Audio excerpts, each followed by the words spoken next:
In a world where beasts and humans coexist, creatures that can be tamed and have the power to destroy the sky and the earth, and at the top of this place, there is a man named Su Liang, who received the favor of the lunar butterfly.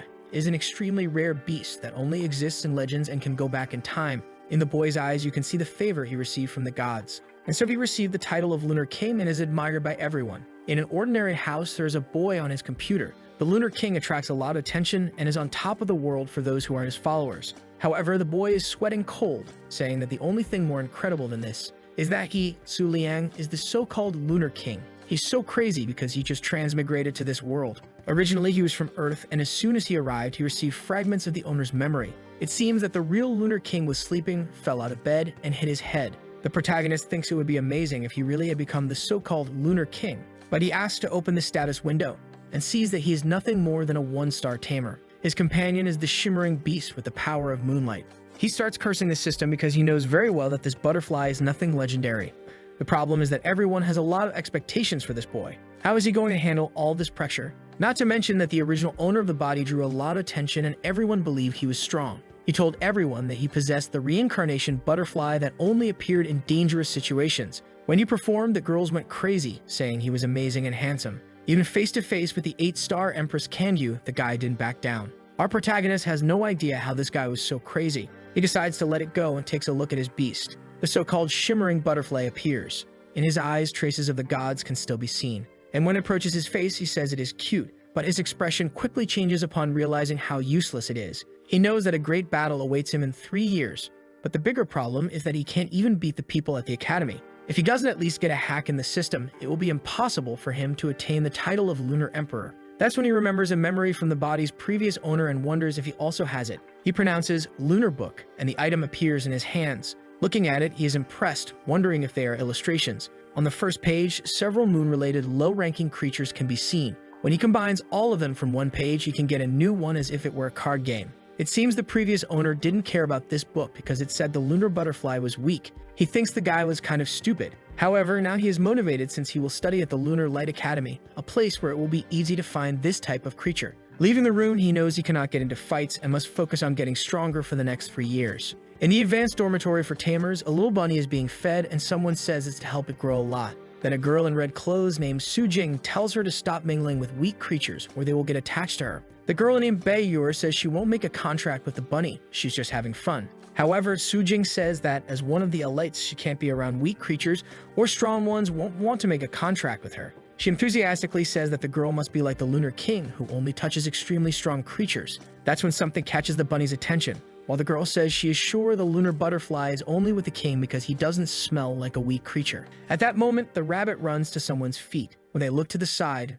they are shocked. They see the Lunar King all stylish and blush. To them, those eyes are full of oppression. The two think that just one look from him can make anyone submissive, but in fact, he's just scared because he's seeing a girl with cat ears. At that moment, he starts to remember that the Lunar King avoided contact with anyone. He goes to the Moon Pavilion.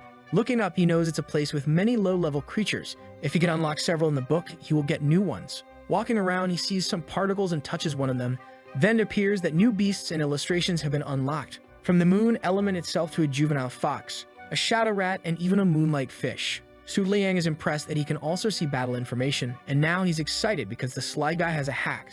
Something catches the fox's attention and Su Liang stands still. He finds himself face to face with a large door. He feels that the place emanates a cold energy and that all the creatures seem to move away. Slowly, he opens the door, and in the center of the room, something catches his attention. On top of the altar is an albino deer with a purple horn. The creature is all graceful as Su Liang approaches. The system warns that this is the white flower deer, the most beautiful creature of all the mid-ranking creatures, and that it is also extremely selective with whom they associate. Our boy thinks the system is exaggerating with this information, while the guys next to him say it's ridiculous to spend so much money to support a mid-ranking creature. They comment that they've never seen another beast treated like this. The guy with brown hair comments that maybe it's because of the appearance, and at that moment, the deer looks back.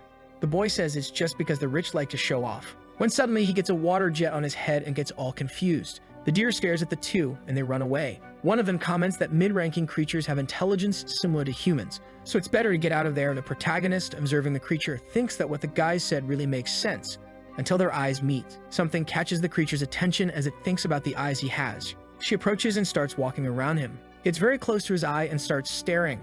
All of a sudden, the lunar book appears in his hand, with the message that a new beast was unlocked and the number of illustrations increased. That's when something catches Su Liang's attention. That wasn't a mid-ranking creature, but a supreme-ranking creature capable of destroying a kingdom. A type of monster with more consciousness and intelligence than any human and that dominates all animals. That thing is basically a nuclear bomb in the middle of the academy. If that creature decides to do anything, this whole place is destroyed. That's when he comes to the conclusion that if she is there, it means the academy knows she won't harm anyone. And since those guys were expelled just by being splashed with water, apparently she has no intention of doing harm. However, he also can't rule out the possibility that she is hiding her strength from everyone, unlike him, who everyone thinks is strong, but is actually extremely weak. He looks at her, who is looking at the plaque that says she is a mid-ranking creature. They stare at each other. He knows very well that she is aware she is deceiving everyone, but then he gets startled. She shifts to an aggressive stance, and he imagines she's afraid of her identity being exposed. With that, he starts speaking loudly, saying that this mid-ranking creature is so beautiful that he couldn't move.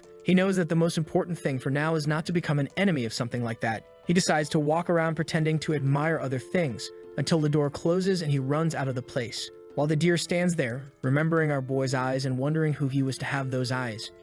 She goes to her bed and pulls out a phone with the wallpaper of a female deer. She searches for a boy in the city with crescent moon eyes, and she gets startled upon discovering something. Meanwhile, in the tamer's dormitory, he is exhausted, wondering how the school dares to keep a T-Rex in the middle of the zoo. Even worse, since despite that appearance, that creature is much more dangerous than a dinosaur. Luckily, he met her there because if it were in the wild, he would need another supreme-ranking beast to get out alive. And the worst part is that his creatures are the lowest of the lowest rankings. That's when he realizes that the creatures he touched are the ones he can see the abilities of, and he gives a silly speech saying that everything is in the palm of his hand. He decides to go back to confirm this with another beast from the academy. However, on the way he sees that rabbit and wonders if it's the same one he saw in the morning. He finds it strange that the creature is so calm because lunar monsters are usually more active at night. The rabbit is looking all cute and calm at him, and the protagonist wonders if it's another extremely powerful creature by chance. He calmly decides to touch it to get information. As soon as he touches the creature, nothing happens, and he discovers that it's a creature that doesn't have a lunar physique. This means it can only strengthen on a full moon night, and he realizes that it's weaker than low-ranking creatures. He thinks he was an idiot for thinking he would find two extremely strong monsters. That's when someone drops some food and a phone falls to the ground. Something catches the protagonist's attention, and he doesn't know that he's being watched by Bei Yor. She wonders if she is really seeing the Lunar King petting a weak creature. With that, she returns to the dormitory. Su Jing asks what happened, and the cat girl questions what the chances are that the Lunar King actually likes small monsters. Her friend is confused by this sudden question, but then she runs off, saying she was just kidding. Upon entering her room, she starts thinking about it, remembering the gentle expression the Lunar King had with the little rabbit, and she wonders in a very gentle and well-behaved way if she was the only one who knew that side of the Lunar King. Su Liang knows he was seen doing that, but he doesn't seem to care much, thinking the girls might like it. He decides to go to his room because it's time to sleep. However, something catches his attention. At the window, there's an extremely dangerous demon. He gets scared since he has no idea who this terrifying creature is. The problem is that it might not be a human, but a humanoid beast. The most important thing is that he feels oppressed. As she approaches, he can't even comprehend her strength, until suddenly she kneels in front of him and gives her greetings to the Lunar King and the Lunar God. He starts looking through his memories, realizing he should know her. He knows she's one of the 4 moons that belong to the order he created. However, he doesn't know exactly who she is standing in front of him. He doesn't say anything, and the poor girl is sweating cold, thinking that even the Lunar King's silence is scary. He has no idea what her name is, so he just asks what she wants. The girl says that the Black Lunar Order is very active in the central region, especially near the Palace of the Gods. Zulian, who has no idea what she's talking about, he turns his back and she asks what the problem is. Our boy tells her to be quiet because he's trying to remember things. After a while, he looked up everything he needed on the internet and says he remembered. Now he realizes that it's not that he didn't know. It's that the owner of the body didn't care about it. She tries to explain that the Black Lunar Order is not a problem. The problem is the Palace of the Gods getting involved. That name, yes, catches the protagonist's attention. The Lunar Palace of the Gods is a place that houses thousands of legendary beasts. However, although they have been strong for 1,000 years, the Order of the Double Moon changed everything in the last 3. He explains that the Order of the 4 Moons wants to attack.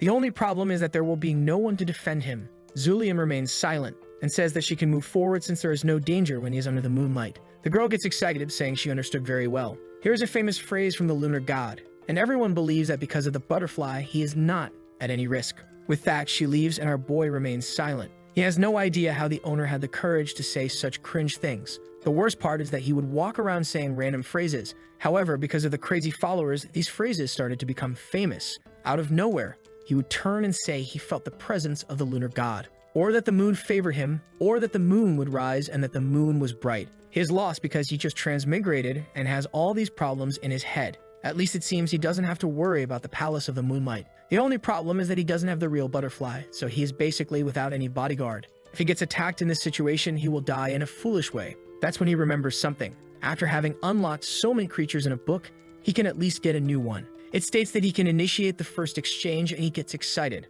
The system warns that the creature he receives is by chance. As soon as it appears, he can register it as a creature or return it to the system and receive some attributes. Our boy gets excited because this way he will be able to strengthen himself and not just have creatures. However, he is anxious to get at least a supreme ranking 1 and no longer fear anything. With that, he begins to pray to all the gods that exist. Excited, he says he will seek the supreme beast. He clicks the button.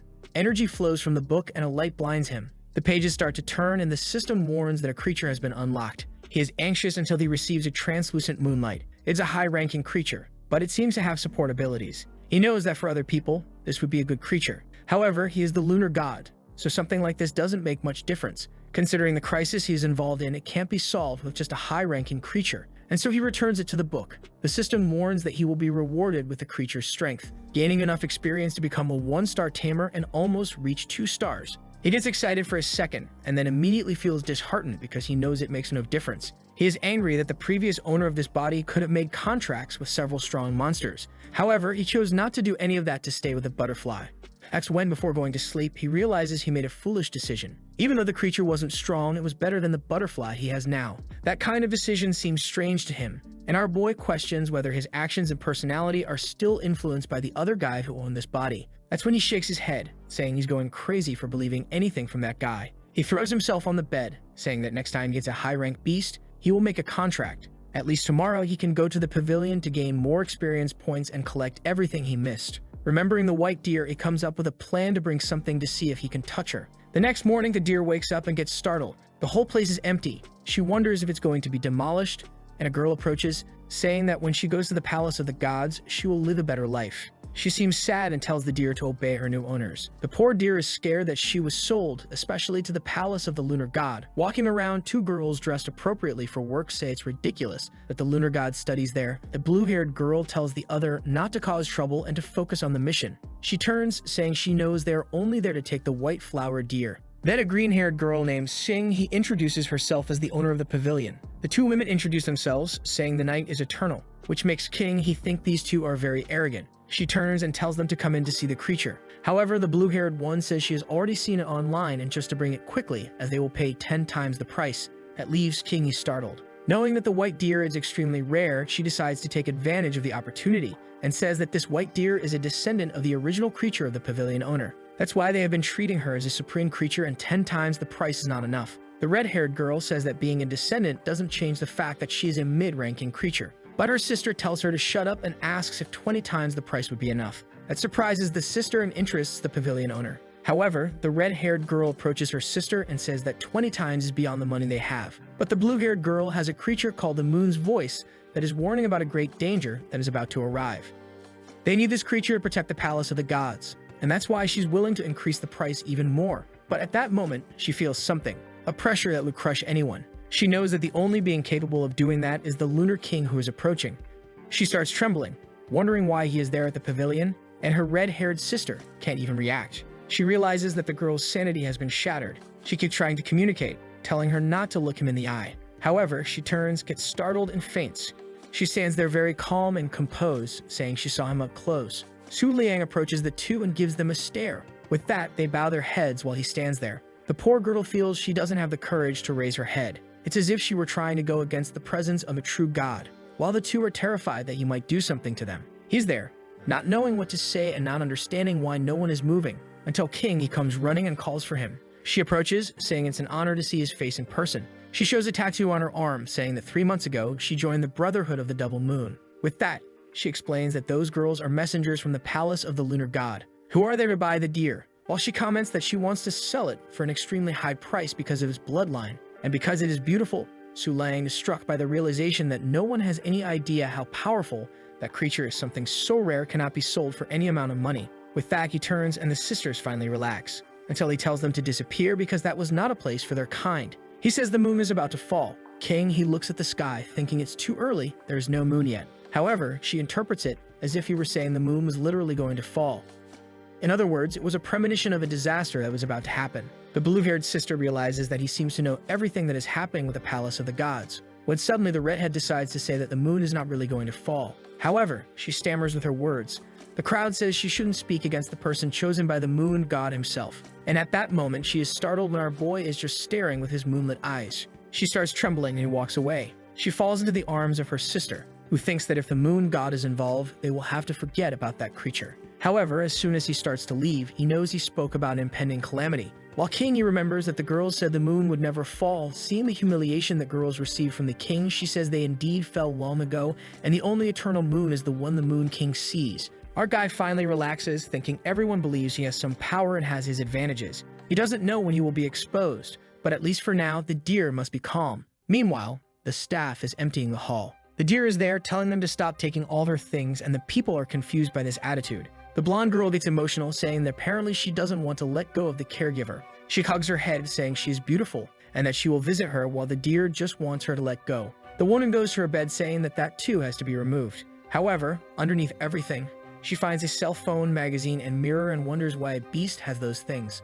The deer is scared, saying her history will be exposed. She comes to research a lot of things about the Moon King. With that, she gets angry, saying she'll have to protect that, and decides to turn into a demon jumping towards the woman. The cell phone is thrown away and falls right into someone's hand. When she turns around, she gets scared. Our boy is at the door and everyone recognizes him. Now she's worried, knowing it was the person who couldn't see that. As soon as he takes a look, he gets scared. The deer went to hide while he sees she was reading some manhwas about beasts and humans. This is going down the forbidden path, but hey, the Chinese man are unstoppable. Su Lang then throws the phone away, saying the sale is cancelled and everyone should leave. And he warns that at sunset, the people from the double moon will send someone to buy this place. People are shocked that he wants to buy the whole place. However, Su Lang is excited. The strategy was to get several low-ranking creatures, but who would have imagined that he would have the chance to get one the supreme rank? In this case, the best strategy is a tactical retreat. People are all confused about what's going on there and comment that no one imagined that the Moon King himself would cancel everything. The woman, on the other hand, says she's more curious about what was on that phone that the king looked at.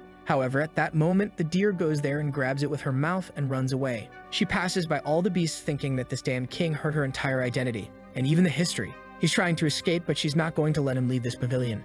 With that, she commands him to stop and says she knows very well that he saw everything. Listening to her voice, he realizes it's a girl, and now that reading makes sense. She warns that if he reveals the secret to anyone, she won't let him go. Seeing him stop, she wonders if she managed to at least threaten him. However, Su Lang says she doesn't need to worry about intimate secrets being revealed. She looks peculiarly scared when he mentions that she caught his attention. However, she replies that she's not afraid just because he's the Moon King. If he tells anyone, she'll run wherever he is and finish him off. Su Lang knows that creatures can sense when their names are spoken nearby, a skill all supreme-level creatures possess. He then asks if she'll appear next to him every time he mentions her name. She angrily shouts yes. However, she ends up wondering why he spoke like that. With that, all romantic, he approaches, saying it's their secret, gives a little smile, and leaves, saying she should remember that. However, before he leaves, she tells him to wait and warns him to be careful with the full moon. Su Lang turns around and says he understands, then leaves. She stands there thinking about what he said. Su Lang is sweating, wondering if he managed to deceive a supreme beast. I'm sweating that this supreme beast doesn't turn into a woman soon, for God's sake. However, he smiles when he realizes her biggest concern is having her history exposed. The only thing he finds strange is this information about being cautious with the full moon. If she believes he's the moon god and said that something strange is indeed happening. Back at home, he wonders what will happen next. And the biggest problem is that he's without any bodyguards. If that's the case, the most important thing is to increase his team. Meanwhile, at the Lunar God's palace, a place known to be ruled by the 10 princesses. Following the work, I'm sure they're all ugly and extremely thin. Number 4, who clearly lives up to what I said, asks if the king really said those words. The girls say yes, and she says they should just adjust and prepare then. However, the other women at the table start cursing, saying she's wrong. One in red armor says his appearance at the pavilion shows there's something there. They all conclude that there must be at least one monarch-ranking creature.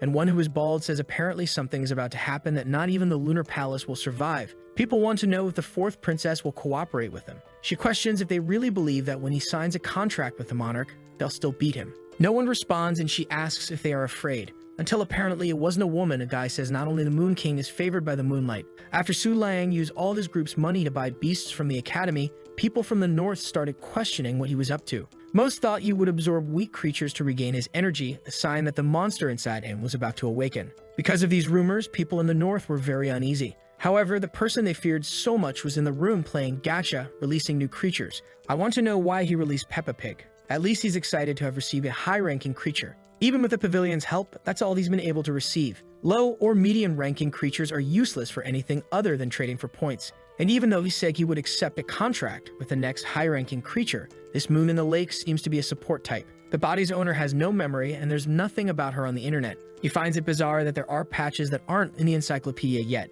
Knowing he received the letter, he decides to take a look at the lunar book.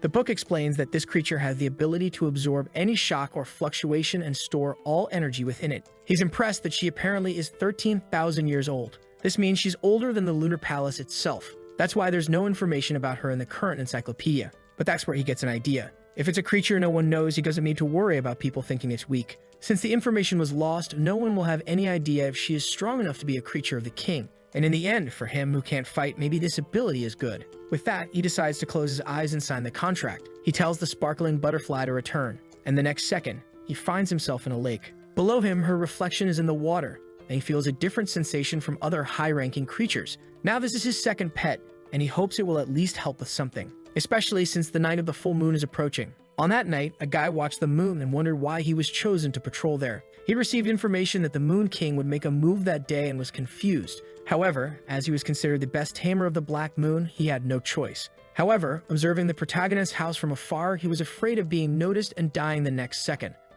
Meanwhile, our boy was returning from the pet's consciousness. The butterfly seemed excited and the lake girl seemed to be asleep. Since it was the night of the full moon, he decided to go out and see what was happening. As soon as he left his room, he saw everyone running and calling for their pets.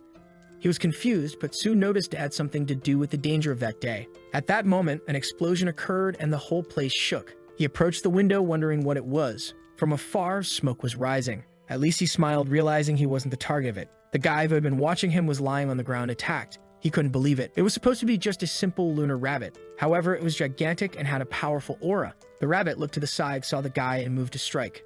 He noticed in time, and the attack exploded another place. In the dormitory, everyone was scared. Meanwhile, Sol Yang wanted to understand why this was happening. In another part, several creatures were running in the pavilion. They stopped in front of a door. From inside, the white deer shouted, asking what was happening in the middle of the night, and ordered the creatures to go back to their beds. The organizer was there, frightened by all this mess, while the deer lay in bed wondering if he would really call for her tonight. In the middle of the city, the rabbit was there fighting the guy.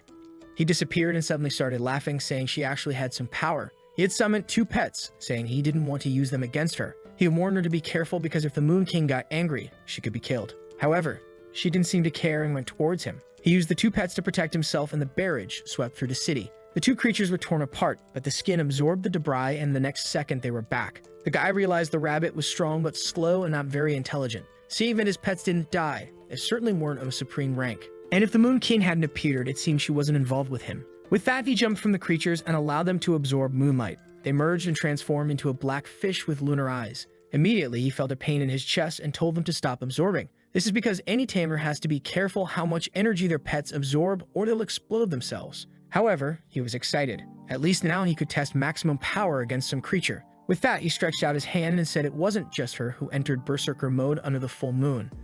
A shark attacked, and the attack once again exploded across the entire city. Meanwhile, the teachers were taking the students to shelters. There, they were wondering who had the courage to attack the academy and why. Another commented it was ridiculous considering everyone knows the Moon King resides there. At that moment, he came running by. The woman told the student to wait until she noticed it was the Moon King himself. He just turned around looking disheveled and said the moon was about to rise. Strangely enough, even though he only had a crossbow, he was confident about the moon's light. It seemed that his body really reacted differently in this situation. The previous owner might have said something like, "The eyes of the moon are upon him." The shark guy was there in the middle of the city. He was sure that the attack had been enough. However, his monster seemed to be in agony, and he was startled. The rabbit had risen, and he couldn't believe she had resisted. While the rabbit stared at him, frightened, someone commented that it was very scary. It was Baeyur, saying she really wanted to watch this while her friend said it was too risky. However, she said she was in the dormitory to see this kind of fight anyway, until she got a slap on the head. She ended up with a bump on her head, but wondered why that creature seemed familiar. Su Jing said it was at least a mid-ranked rabbit monster. The strange thing was its size. They both were startled. The rabbit grabbed the shark by the ears and slammed it to the ground. The Black Moon guy realized his creature was going to lose and authorized using a technique called Moon Devour. The monster roared into the sky and a pressure hit the rabbit, leaving her all twisted. The guy smiled, saying that this was impossible to beat.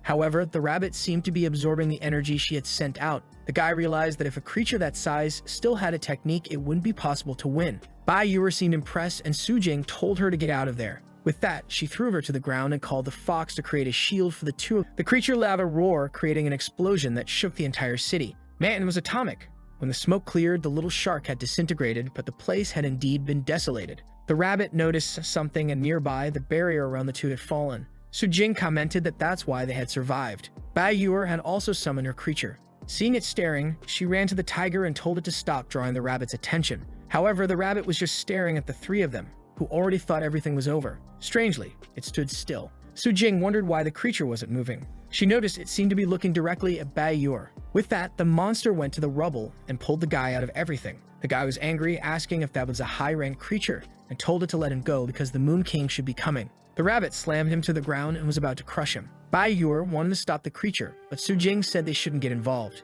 However, the girl replied that it was wrong to let the guy die just like that. Su Jing told her to at least be a bit careful. When she was gathering the courage to approach, someone told her to stay put. At that moment, she called upon the name of the moon god. And our boy, all stylish, said that this was not a fight for her and walked away, saying the moonlight would converge. A bunch of circles formed around him, and they wondered if he was even human. Sol Yang found himself under the rabbit. He knew the size and shape of that creature didn't match any supreme creature. This meant there was only one possibility. 10 minutes earlier, when everything happened, he was just observing. He was sure it was impossible to win against that. Even a 4-star creature had been destroyed in a second.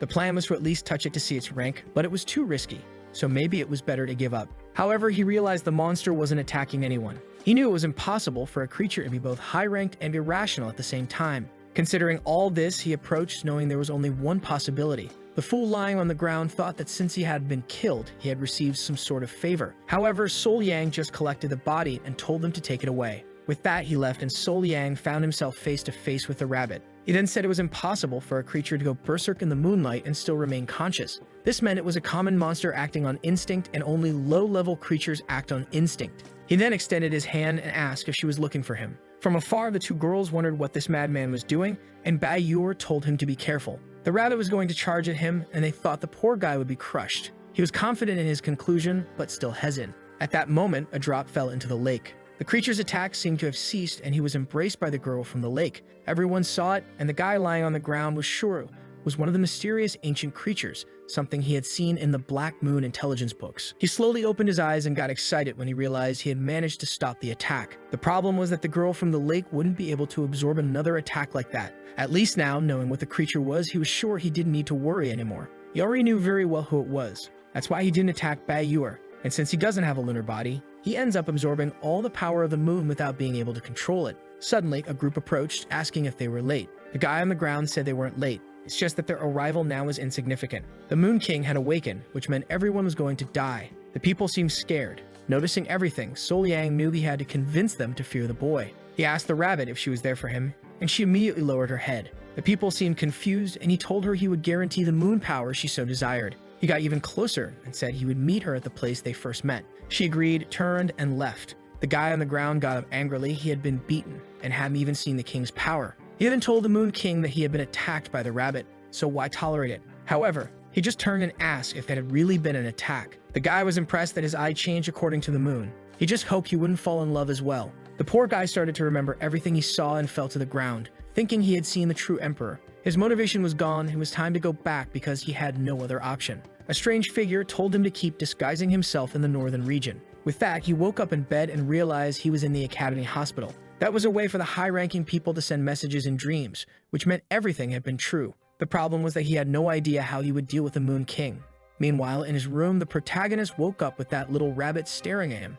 He was startled and asked what she was doing there. That's when he remembered he had ended up making a pact with that boy. After everyone left, he returned to the place he first met her, since that creature always transformed on the full moon, and it was too risky to leave her wandering around. And so he made the pact. However, that panel with two creatures under the rank didn't seem worthy of a king. At least now he felt safer on full moon nights. But seeing her all cute at his feet, he thought maybe not that safe after all. He decided it was time to go to the pavilion. However, when he opened the door, everyone was running and he was confused. Some girls were talking about trying to make a pact with a supreme rank creature. He was scared and searched the internet. There he saw that a spear known as the Crescent Moon was the only supreme type and had fallen today in the northern region. The problem was that it was so difficult to tame that even the Empress or the 10 Moons couldn't do it. As he walked around, he was being observed without any idea. The pursuers were impressed. He was heading in the opposite direction of the spear, ignoring the opportunity. However, our boy had no intention of trying. He would embarrass himself in front of hundreds of people, or worse, the weapon itself would defeat him with its energy. Not to mention, he had something much easier, much closer. The white flower was lying in her room until the door opened. She turned around and he said hi, mentioning it had been a while since they last saw each other. She asked what he was doing there, and if he wasn't going to check out the Crescent Moon. Su Lang said she must be addicted to the internet to already know about it. She said she didn't even need the internet to feel the item's arrival and questioned if it wouldn't be bad if someone else got it. However, he said he wasn't very interested because having a pet was much cuter. With that, he took something out of his pocket and handed it to her. She asked if it was some special and extremely expensive food. He said it was almost that, but actually he had almost infinite amounts of it from the system because the previous owner never spent anything. She took it and stored it in a jar, making him ask if she didn't like the gift. However, she responded that she only liked to eat when watching a movie or reading a novel. He got confused and said he was leaving to avoid risking revealing her identity. Then he remembered there was another way to communicate and asked if she could add him as a friend. She said yes, and his phone rang immediately. There appeared the photo of a girl with white hair and a purple horn. He knew this name was the same as the Academy's founder from hundreds of years ago, and clearly, she was a direct ancestor. The question remained if she would have that appearance when in human form. She asked if there was any problem, and he said no, that he'd come back tomorrow. This warrior could soon turn into a woman to stop being a deer with a red face. 3 days passed, and the Moon King showed no interest in that spear. Because of that, the line to the item kept growing. The girl slammed the table, saying it was foolish for them to be there and warned them to sign the responsibility waiver because if they died, it wouldn't be her fault. She said she was tired of being there until the black whale guy appeared, and she asked if he had improved. He said yes and offered to take care of it so she could relax a bit. She said if that was the case, she would leave it to him then, while thinking that if he wanted the spear, he better forget it. The girls approached and asked the black whale guy if he felt better. He said he had already recovered while thinking about someone's arrival. He knew the dream had sent a message and wanted to see the person's image. Then a girl in a black cloak approached. As she handed over the form, he saw a tattoo on her hand. She looks for a second, and he stands there trembling, sure that it is she who was sent. In another region, someone is curious about the beasts sent from the stars. A completely blue girl says the aura is stunning and that now that she has seen it, she is impressed. A blonde guy behind her asks if she finally understands. If a creature not from the light of the moon enters that place, it will be instantly destroyed. 2 other women there say it's a foolish dream. The blue girl says she understands. She will send other members of the order there but will keep an eye on the fools who go. When she leaves, the other women say she is repulsive. The blonde guy approaches and tells them to calm down, that they need to choose who will enter that place. He explains that entering with a supreme ranking creature would make the spear resist. This means that only beasts below the supreme rank and those favored have any chance. The redhead wonders if this is the reason why the Lunar King has not gone there. When someone behind says they have arrived, they turn and seem worried. All the cadets are eager to try, but they know it is dangerous. The girl looks at the blue girl, who stares back. She then announces to everyone that they will enter the Crescent Moon domain. First, the consciousness of that item is almost invincible. Second, if it awakens and attacks, basically everything will be disintegrated. Our boy is there getting the information too, that although it has life, it cannot communicate. The white flower is sending a message explaining that it is better for all these people to give up. And our boy finds it ridiculous that a sleeping item will kill everyone who gets close. He asks if the item never wakes up, and the white flower says yes, but not on its own. She asks if he is not going to try, and the poor guy wonders why he would do something so risky. If anything went wrong, it would destroy his image for everyone. Then he seems to have an idea and stands up. Among the cadets, the girl is there in disguise, noticing that the Lunar King is not around. Touching the mountain, she says that if it is what she thinks, there is a chance to win. And as soon as she obtains the Crescent Moon, she will kill all the tamers in that area, so that no information spreads. She receives a message on her cell phone and discovers that the Lunar King is heading that way. She gets confused, wondering why this is happening right now. When the instructor asks what she is doing with the communicator, saying that if she gets distracted there, she will end up dying without even realizing it. The girl just looks and then leans in, apologizing. The girl then leaves, saying it is good for her to go back and give up on this. However, the other girl thinks that as soon as she gets the Crescent Moon, she will torture her to death. The instructor explains to everyone that they will receive teleportation stones. The moment they are broken, they are taken out from inside. And she explains that if they see the Crescent Moon awakening, they should get out right away or they will end up dying. The one is there just thinking that as soon as the king arrives, things will get complicated. Meanwhile, the blue-haired girl thinks it's ridiculous for them to try something like this, especially since Empress Kang Yu herself tried and failed. Seeing that there are a bunch of 3-star tamers, she finds it impossible. However, she notices something strange. The girl had her back turned and turned around at the same moment. She felt something and hid behind the tree instantly, wondering why there was a master tamer in the middle of the academy. Meanwhile, people started crossing the barrier. The woman thought she had to resolve this before the Moon King arrived. It was then that the blue-haired girl called out to Yu, who was the instructor. She said that only the Moon King could do something and asked why there were so many weak people there. Yu asked why she didn't try to tame this supreme-level creature. They stared at each other, and the blue-haired girl realized the instructor seemed unaware of the other girl. That's when everyone turned around. The Moon King was arriving and they wanted to know what he was doing there. Yu asked if he was going to try to tame the creature, and the others questioned that he might end up awakening the weapon. However, the instructor said they were ignorant and that if he was there, it was because he was sure he could tame it. In reality, Su Lang just wanted to touch the book to see if it would release her. But as soon as his foot touched the barrier, the book updated immediately. Something called Silent Libra of Supreme Rank appeared,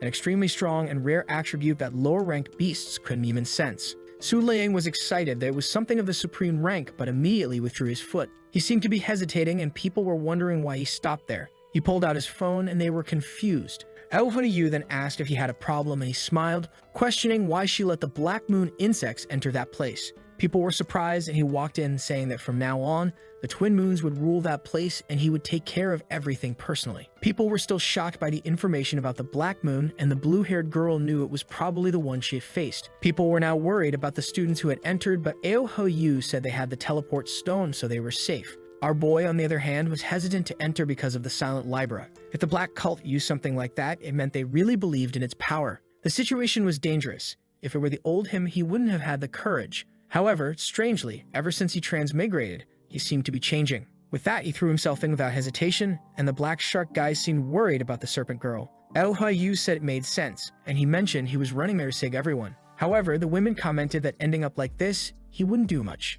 The instructor noticed he was acting very strangely, and wondered why he was like that today. The guy was excited until he touched the barrier and got hit by an explosion. Everyone was startled, and he wondered what was happening.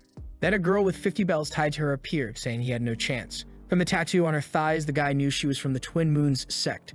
She asked if anyone had heard His Highness's order. This girl must make a lot of noise every time she takes a step. She said that as long as she was there, no one would enter. The Black Shark wondered if she already knew about the Silent Libra. Inside, the Serpent Girl was walking around. She had been there for 10 minutes and still hadn't located the spear. The weak ones who had entered with her were already all gone. At least now, no one would interrupt the plan. Suddenly, she felt something, a tremendously powerful aura that she was sure couldn't be wrong. Her eyes shone when she finally located the spear. She was excited, thinking she hadn't made a pact even with the Silent Libra. She had saved herself for this moment and approached, saying the spear wanted her. She was sure it had rejected the others because they were born as empresses, and said the spear must be the kind that liked to be appreciated. Then, acting all cute, she said she might not be very powerful, but as a rank 6 tamer, she would certainly admire that spear a lot. With that, she ran to grab it, saying she would never treat it badly. However, as soon as her hand approached, a light radiated, and an energy prevented her from touching it. She wondered how it was possible that she was rejected. She was sure she was the most suitable person for it. So why had it gone wrong? Meanwhile, others there seemed to recognize her, and one guy said he knew she was the one who had defeated 20 people from his sect. He remembered she had even killed one of his brothers. With that, everyone said they would end her and take the Crescent Moon. However, she started laughing like a madwoman, and people were confused. She began saying she was already in a bad mood because she had been rejected, and now this bunch of trash wanted to die. With that, she summoned her creatures. A monster that was a moon-filled mist, and a creature flying atop a whale. People realized they were all high-rank beasts. She told them to stop praising and show the creatures they had, or everything would go to hell, and ordered the monster to attack. After defeating everyone's creatures, she turned to the Crescent Moon and asked if it had seen that. The power she possesses is far greater than she can imagine. However, the spear remains silent. She starts to get angry until someone says she's a piece of trash from the Black Moon. It's our boy laughing at her and all the anxiety she carries. She turns, recognizing him as the Lunar King, and asks why a 1-star is there alone, saying that even though he has an Emperor-ranked creature, he himself is still very weak. Su Liang keeps laughing. He knows the girl must think he can't summon a creature because of the Silent Libra, so he says that the Serpent's Seat is correct. A simple Emperor can't do everything alone. However, the result here would remain the same with or without the Libra. He warns that before the Twin Moons arrive, she should break the stone and flee. The The serpent girl is shocked to realize he already knew about the Libra but still entered. She doesn't know now whether to flee or to attack him. Su Liang walks calmly. All he needs to do is touch the spear once, the weapon that once managed to cut a star. When he's about to touch it, someone tells him not to think about doing that. It's the serpent girl who sends an attack.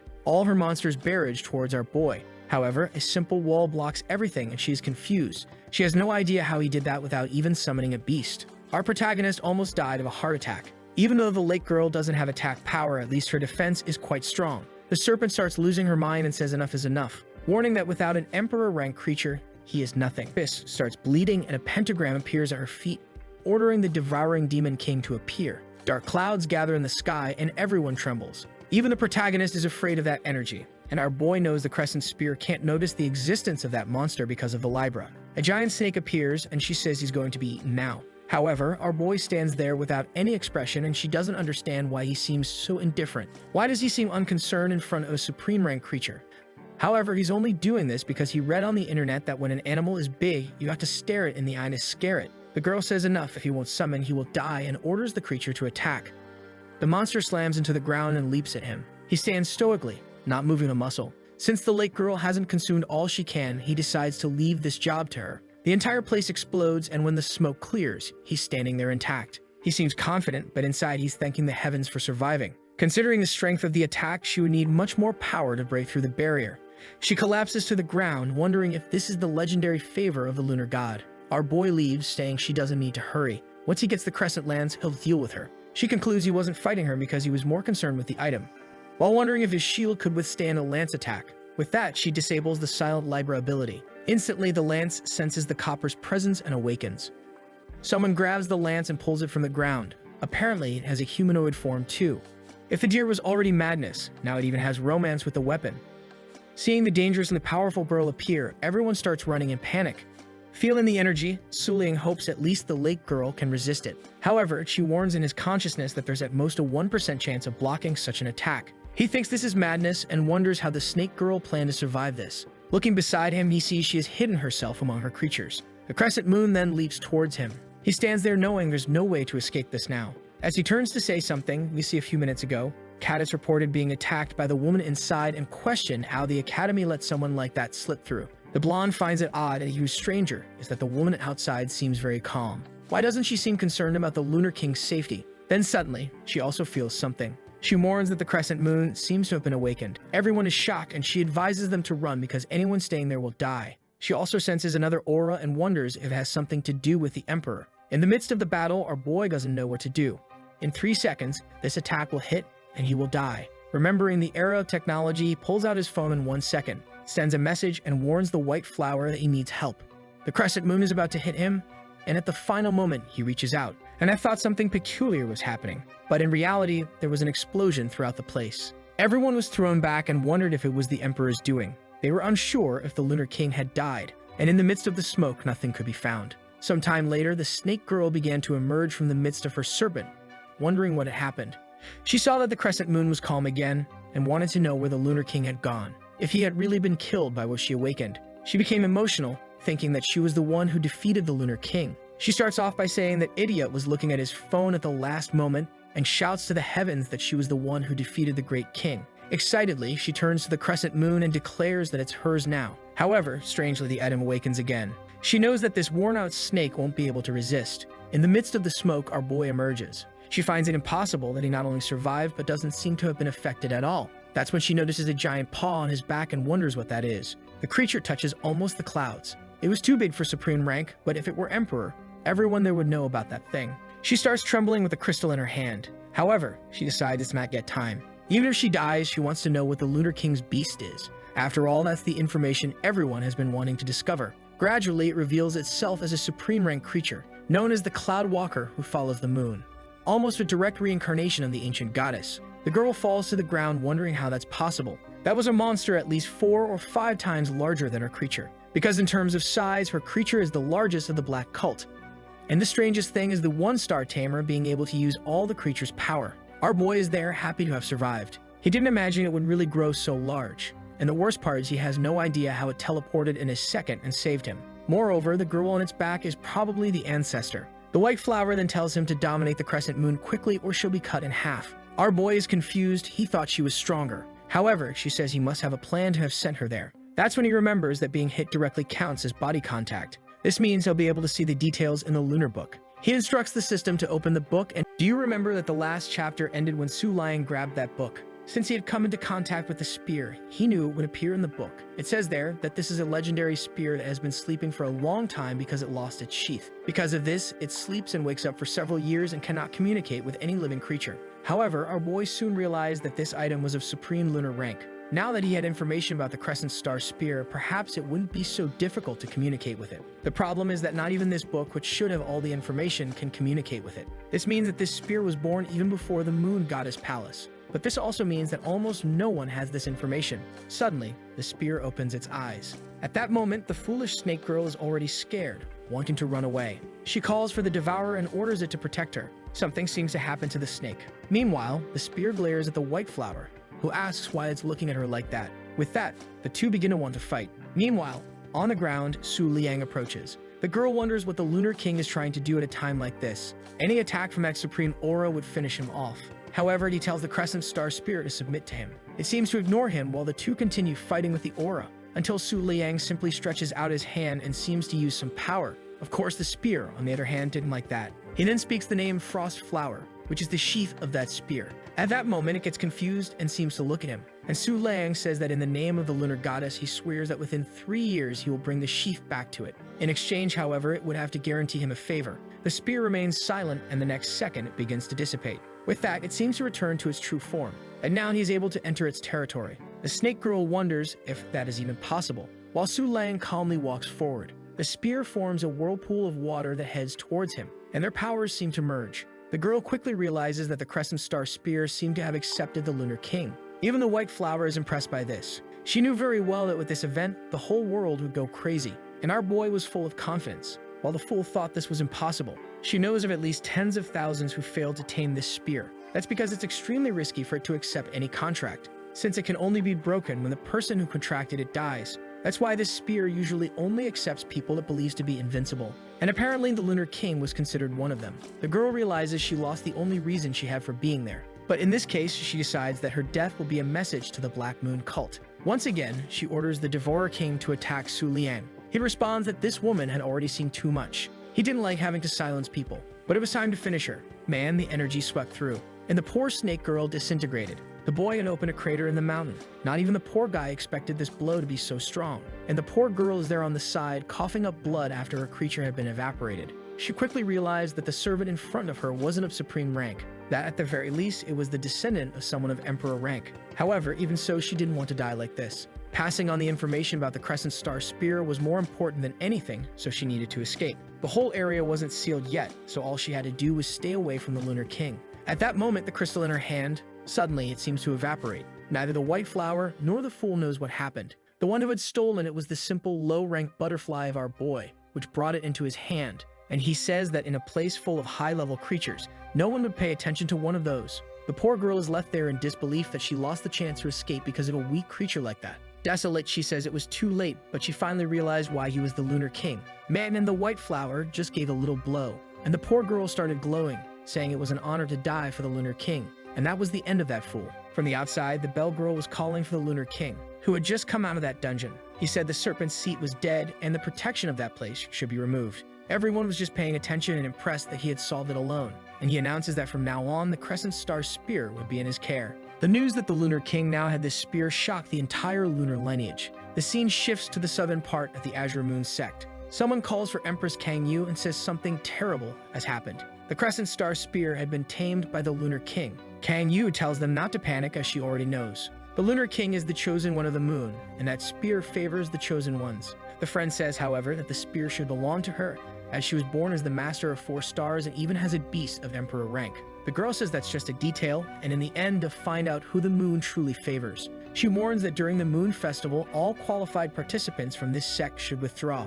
In a coastal part of the northern border, a horned demon servant girl tells someone in a cloak that the two had arrived. She asks the antelope seat if she thinks she would lose once again to the Lunar King. She responds that in a fair fight with just the 2 of them on the battlefield, she's sure she would win. And with that, she would restore the honor of the Black Moon sect. From the sea, someone says they hope the Holy Son of the Black Moon won't disappoint them. The blonde called Fascinating Moon warns that if they lose to the Lunar King, they will have to submit. And another one, dressed in water-like clothes called Yellow Spring, warns that no one should challenge their gods. He replies to both of them that they needn't worry, the plan would work. Now it was time for all of them to head to the Moonlight Academy. They would wait for the festival and kill the Lunar King. At the Star Museum, someone asks if the festival is really about to begin. White Flower says that you don't choose when the festival happens because it can only be initiated when the moon god is at his peak and guides them. Su Lang responds that he already knows all of that because everyone at the academy keeps talking about it. When this festival begins, all moon creature tamers must fight to see who is the strongest among them. The reward for the fights is that the lunar creatures grow at an extremely accelerated rate, and this makes the battles even more intense. The festival doesn't end until someone lights the throne or everyone gives up, and as he told everyone, he would defeat Empress Kang Yu within 3 years. Our boy is wondering why this damn body made such a ridiculous promise like that. How could an idiot like that really believe he was favored by the moon to go around saying such things? White Flower says he doesn't have to worry, as in 3 years, Kang Yu shouldn't stand a chance against him. Besides, he should know that it's extremely rare to obtain pages from the Lunar Tom. These pages allowed someone to form contracts with new creatures even after reaching their limit.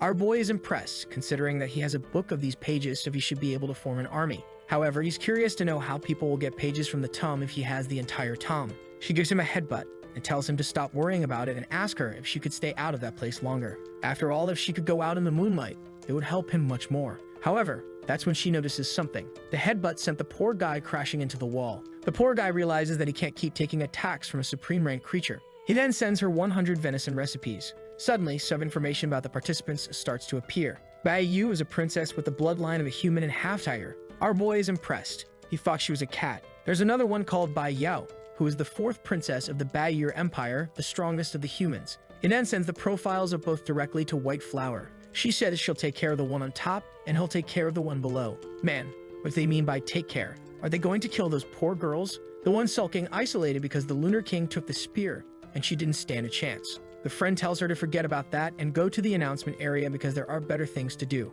Over there, White Flower is just observing the girl from the clan of Saints. She had great scent but didn't seem very smart. That's when a drop falls on her nose. Since her powers are reduced in the rain, she decides to leave before her abilities weaken. However, she seems to notice something strange, and a water dragon is coming in her direction. The impact creates an explosion on the path where the 2 girls were going. The knight says he has found one of the 5 supreme targets. Then he warns the child that she has 5 seconds to summon her beasts. He doesn't like killing a summoner with a surprise attack like this. The problem is that from his shoulder, you can tell he's favored by a 7-star tamer. Even more so considering that this creature is at Emperor level and it had become dangerous. Meanwhile, a girl steps out of her house saying it's raining. It was Bayur, asking why they would have to go to a training area at a time like this. That's when she suddenly notices a small butterfly in front of her. It lands on her finger, making her a little flustered. The servant tells her not to mingle with these low-level beasts, but she replies that this is nonsense and is sure even the Lunar King must play with these creatures from time to time. At that moment, someone asks if they also like talking about the Lunar King, and says they'd like to join the conversation. Clearly, it's the antelope seat coming for a confrontation. The servants have no idea who the fool is. Man Bayur, cruel as she is, calls her ugly as hell and tells her to get lost. The poor girl endures the insult, but being called ugly made her furious. She says she's so desolate she could cry. But in this case, she'll have to end her. The servants recognize her as the gazelle with the evil eye, and Bayur already knows that this is the Black Moon cult. Meanwhile, in the Academy's training area, everyone is gathered, wondering why Bayur and Bai Yao still haven't shown up. Oru tells everyone to pay attention to what she's about to say. After 1,000 years, the Moon God's festival is finally going to begin. Today, the Moon Creature Tamers will fight to be chosen by the gods, and every time they win, it will be extremely well rewarded. At that moment, someone says the sacrifices must kill each other until only one is left alive. And with that, the winner would be chosen as the true lunar god of this era. At that moment, Elru tells everyone to evacuate. However, in the very next second, an explosion occurs. She quickly realizes it was a 7-star battle technique. Unfortunately, she only managed to save her own life and is afraid of what happened to the students. But when she looks around, it seems everyone is intact. The blonde is confused, wanting to know what happened. Meanwhile, the moon creature says that it looks like her attack was absorbed. She imagines that to do something like that, it can only be the Lunar King. However, he wasn't acting, he was just hiding. Since they're in the moon battlefield, the lake shield was much more efficient. But even so, it used up 40% of the shield's energy just to save these people. However, he is surprised. It had been a long time since he had felt such anger. Suddenly, a lightning bolt cuts through the skies, and another moon creature appears. Once again, one of supreme rank and 7 stars. This means the enemy side has at least an emperor. However, the blonde yells at her friend and asks if that was necessary since he risked everyone's lives. The yellow creature says he's going to become king and kings don't care about the lives of ants. But the girl responds that this is Twin Moon's territory and they are only on a mission to hold off the vice presidents. Obviously, Oru heard that, and she asks if the blonde isn't the summoner of Fascinating Moon. 5 years ago, she went to their sect and saw her in action. So why is she attacking like this all of a sudden? A yellow blob says it seems she's one of them, and now what are they going to do? The blonde then replies that out of consideration, she'll give her a minute to evacuate all the innocent students. Anyone still there after that time will be shown no mercy. Meanwhile, the Lunar King walks by with his phone in hand and asks if they're from the Fascinating Moon sect. It was quite bold of them to attack this place without giving any warning, and he wanted to know what made the two of them believe they would get out of this alive. At the same moment, he summons the Crescent Star Spear. Obviously, everyone recognizes it. The weapon, considered supreme rank, only needs to glance to the side. He already pulls the spear and charges forward. However, Oru realizes the spear is out of control and can't distinguish between friend and foe. At this rate, this creature will end up killing everyone present. Man, the whole sky was already glowing in the same second. The explosion swept through the place, and when the smoke cleared, Oru was already lying on the ground, exhausted. She was at least surprised she had survived. In the end, the Lunar King didn't allow her to die. But those two in the middle had no chance at all. Fascinating Moon responds that even though he has that weapon, what they did was just the beginning of everything. And with a final warning, he should know that the Emperor would soon be coming for him. With that, the yellow blob begins to glow, and the girl summons a bunch of planets. Once again, the Crescent Star opens its eyes.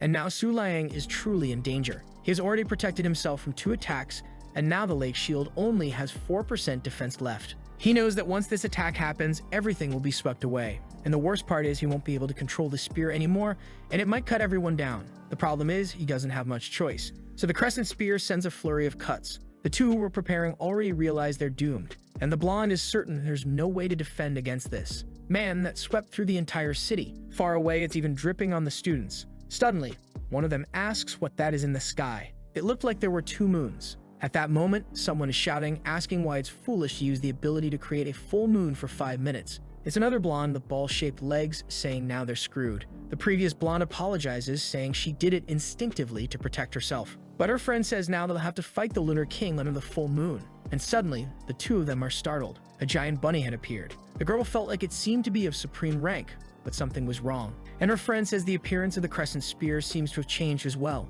How are they going to fight those 2 things at the same time? The Crescent Spear prepares and slaps the bunny, ripping it in half. Man. The other 2, confused, don't know why the crazy spear attacked its ally. But at that moment, it's already turning to look at the 2 of them. Meanwhile, outside the academy, a bunch of servants are angry, not knowing what to do. And the antelope says she doesn't think she can last another minute. Then she calls for the gazelle with evil eye, who unleashes a barrage of lasers. The summoned creatures were all useless. Unable to do anything, they fell to the ground, destroyed. Bai Yao then summons the eagle dragon, which appears gigantic in front of her. The antelope says it took her too long to summon a supreme ranked creature. It was interesting, but it was also easily being crushed. The servant then summons a tiger and tells her to flee to the edge, where she might be rescued. However, the antelope seemed bored, asking if that was all they knew. Once again, the gazelle prepared an attack. And man, this time it was the end for the servants as she struck. Even the poor girl who was trying to escape fell, crushed to the ground. She got up, desperate, already knowing that this was the end for the poor girl. However, she was crushing our boy's little butterfly,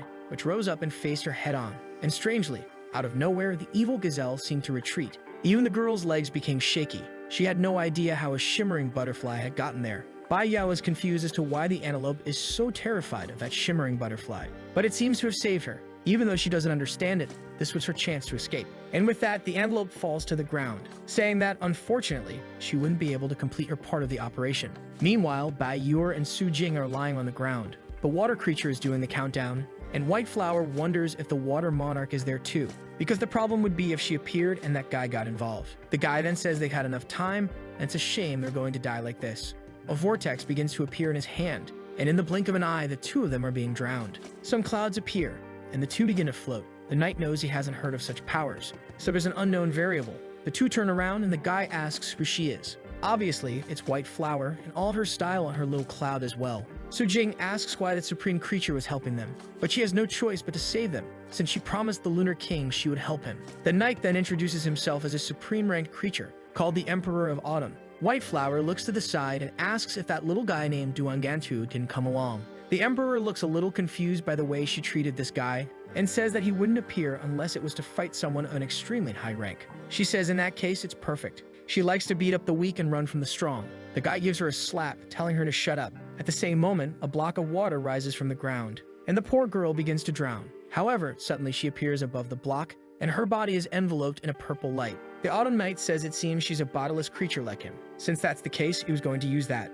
Suddenly, a vortex appears above her, which begins pulling her up. The entire place explodes, and he seems confident that she has died. But that's when he notices something strange. There were 2 moons in the sky, so he knew someone had done something unauthorized. In a region like this, full of lunar creatures, he was at a great disadvantage. But he was lucky to kill the enemy so quickly.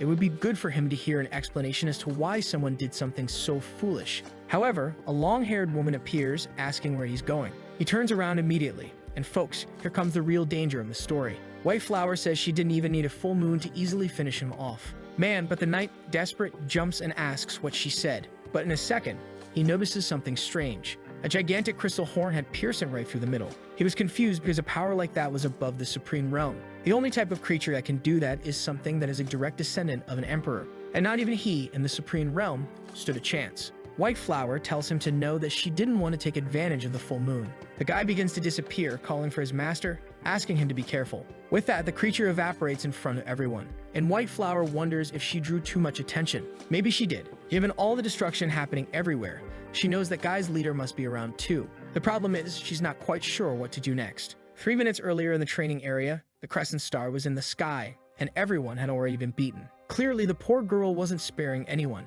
until once again, she felt something. The little bunny she had cut was reconstituting itself. As long as it was under the lunar moon, its regeneration would be extremely accelerated. However, the falling star once again charged forward. But now, the little bunny managed to defend itself. They love these explosions that sweep through everything, leaving nothing behind in this place. Meanwhile, the Black Moon people are trying to avoid being seen by the Twin Moon group. The girl questions, and he tells her to stop underestimating him. He had information about an agent, and that place is extremely secure, until something exploded nearby. The fight between the two had landed right in front of them, and they began to wonder how the Lunar King had discovered them. He tells them to calm down. Maybe it wasn't him. Suddenly, the bunny comes with its ear to its mouth, and the king emerges from inside. Everyone is scared and confused. Su Lang immediately asks what the Black Moon and Spring Path people are doing there. At that moment, the water girl is terrified because she has no chance against the Lunar King under a full moon. He then says that he was just there listening to these people and had no intention of fighting her. However, the other one shouts, declaring that he's there to declare war.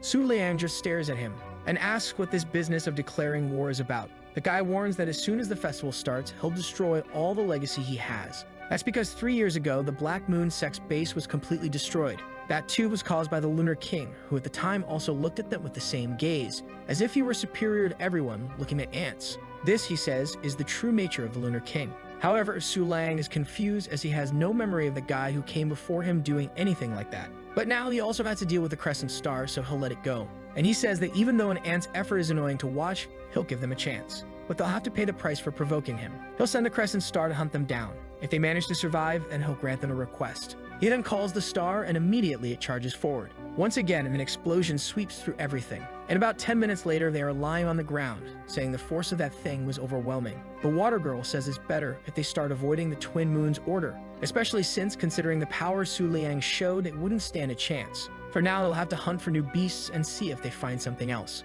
Su Liang realizes that this fight has destroyed the academy. What he doesn't understand is how the falling star defeated so many supreme ranked 7-star creatures like that. It was so strong that he was winning against those creatures without even trying. Suddenly, he hears someone crying and approaching, who throws herself at the boy. It's White Moon complaining that she had to fight against a 7-star master. She says she almost got beaten up and it was extremely scary. If it weren't for her, the entire academy would have been flooded. And then she realizes she forgot to revert to her deer form. But our boy just pats her and says everything's fine. She's supposed to accompany him to the Twin Moon Order because he has something to deal with. She wonders if his family will be there, and then she gets a little confused, wondering if they're moving too fast. Even though she's embarrassed, asking if this isn't too soon, she's happy. The scene shifts to the floating island of the Twin Moon Order. Down below, Kang Yu's sect is watching, saying it's really impressive. But the girl named Shoujiu tells them to remember why they're there. The treasures of the great emperor of the eastern region were there in the Twin Moon sect. And no matter what happens today, they're going to take everything. But when they arrive, they're confused.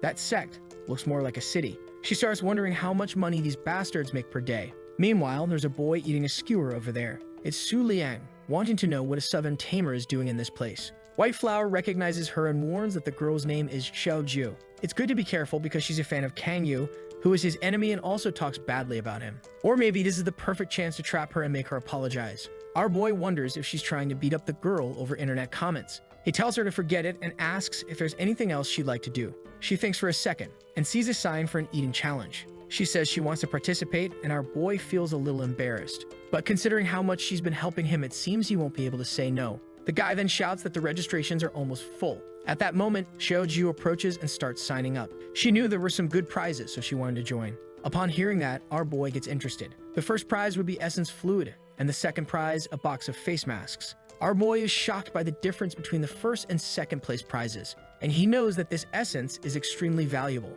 However, he's confused about why they're giving away something like that in a competition like this. She says that, as far as she knows, he organized this as revenge against another organization that was against them in the past. That's because they started collecting various butterfly-type creatures, which led to a competition between the two sects. As always, he has no idea what happened, especially since that guy's memories seem all mixed up. However, considering the prize, he was interested. Even more so because there would be other beasts, and with that, he could reveal more pages from the book. A girl then introduces herself and welcomes everyone who would participate. However, everyone was hesitant to go up against Xiaoju. The girl announces that each summoner could bring 2 beasts. However, they should be careful because only supreme-level creatures could handle the spiciness. The people then start serving the dishes, and most of the low-level beasts already give up just from the smell. Obviously, White Flower is eager, and Xiaoju tells her friends not to bother because she wasn't going to lose anyway.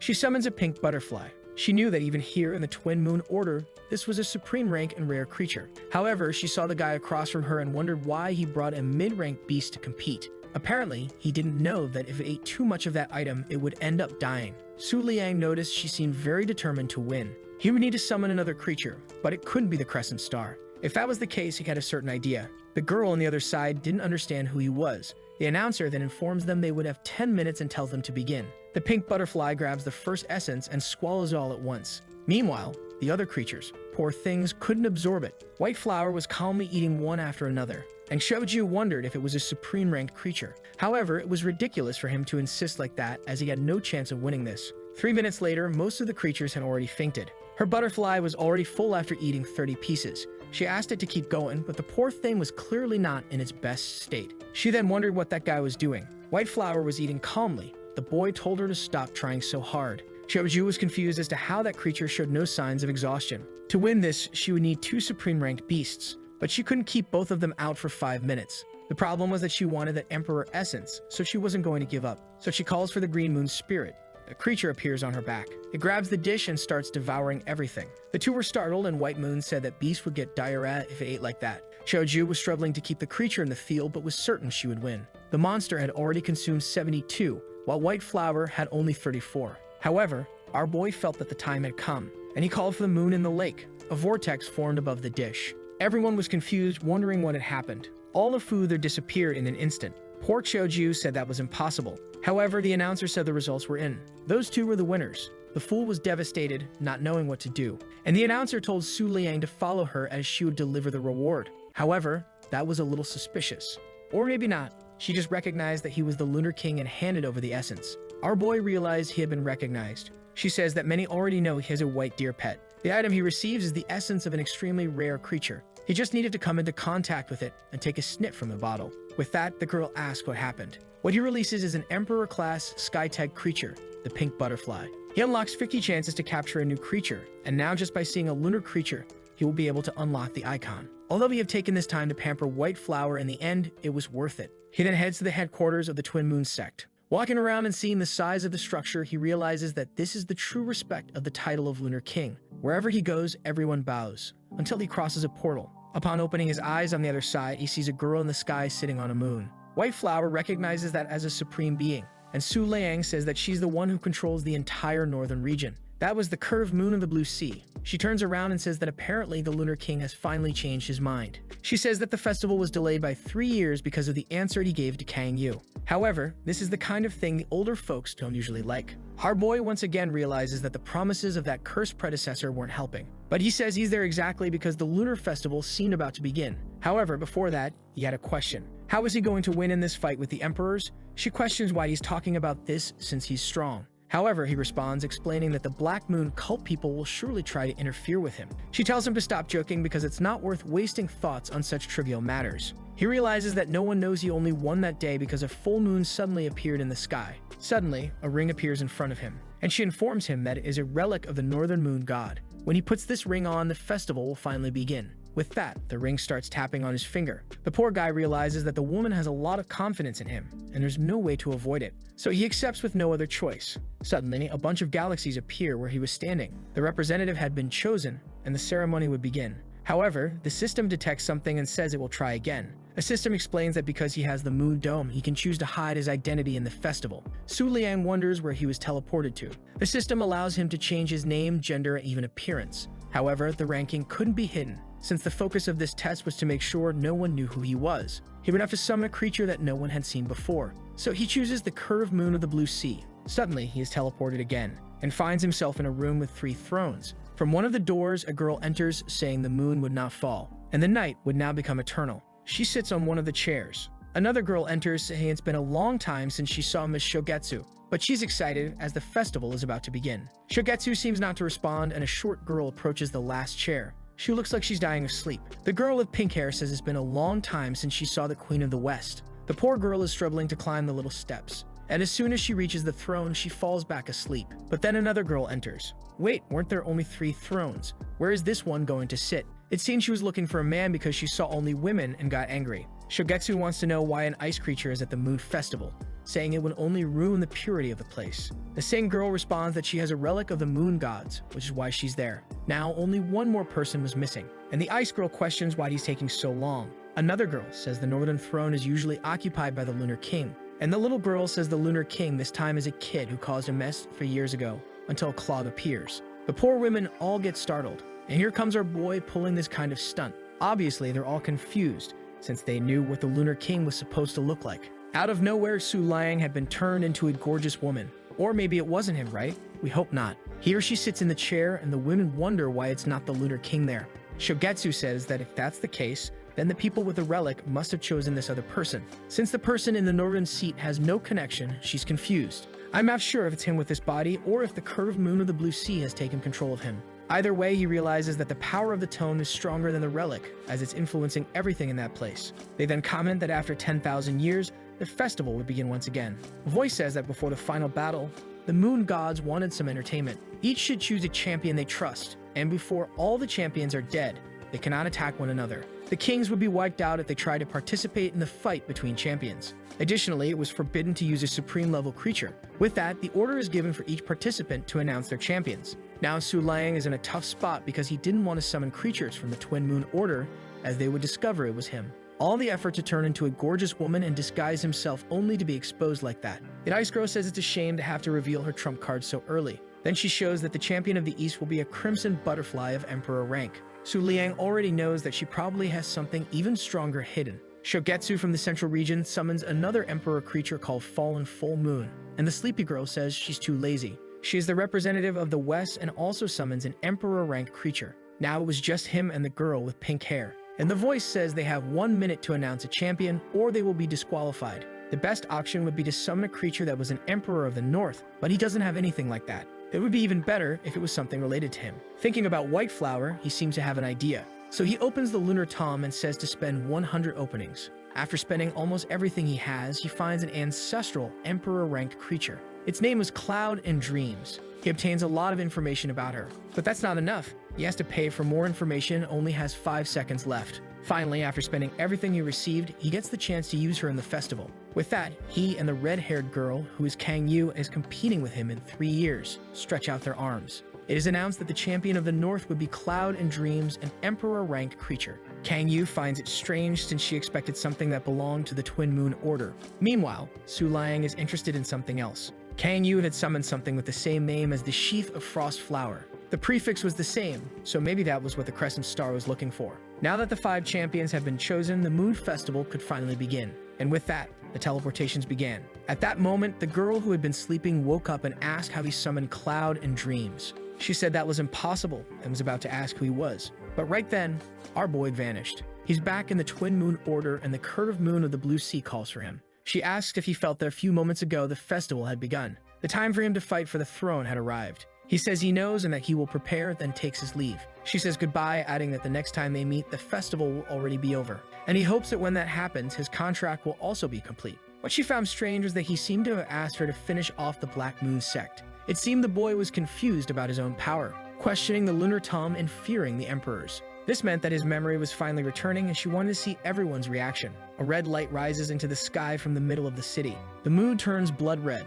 Seeing the moon in everyone's hand glowing red, they wonder if it's the apocalypse. Meanwhile, a servant informs Kang Yu that the festival had begun. However, she seems shaken, saying it was impossible. If the boy had truly been chosen by the moon, that made her useless. The servant then asks if she still wants all the disciples to drop out of the competition. She says not to do that. She had changed her mind. She ordered them to set aside the internal clan competitions for now and send the 5 strongest to the northern region. Obviously, she would also go there personally. That's because she needed to see firsthand what the Lunar King was planning there. The frightened girl asks if that's really a good plan. Sending the 5 strongest from the clan to this competition would basically be a sacrifice, especially considering that it would be a full moon. Only the emperors were supposed to participate in that fight. Up north, our boy is riding his giant deer. The number of emperor-ranked creatures around the academy had gotten out of control. At that moment, someone says that the Lunar King has finally returned. It's King He from the academy, who says that he needs to bring justice because Kang Yu has declared war on them. He sees the message that the 5 strongest from Kang Yu's academy would head north to end the competition.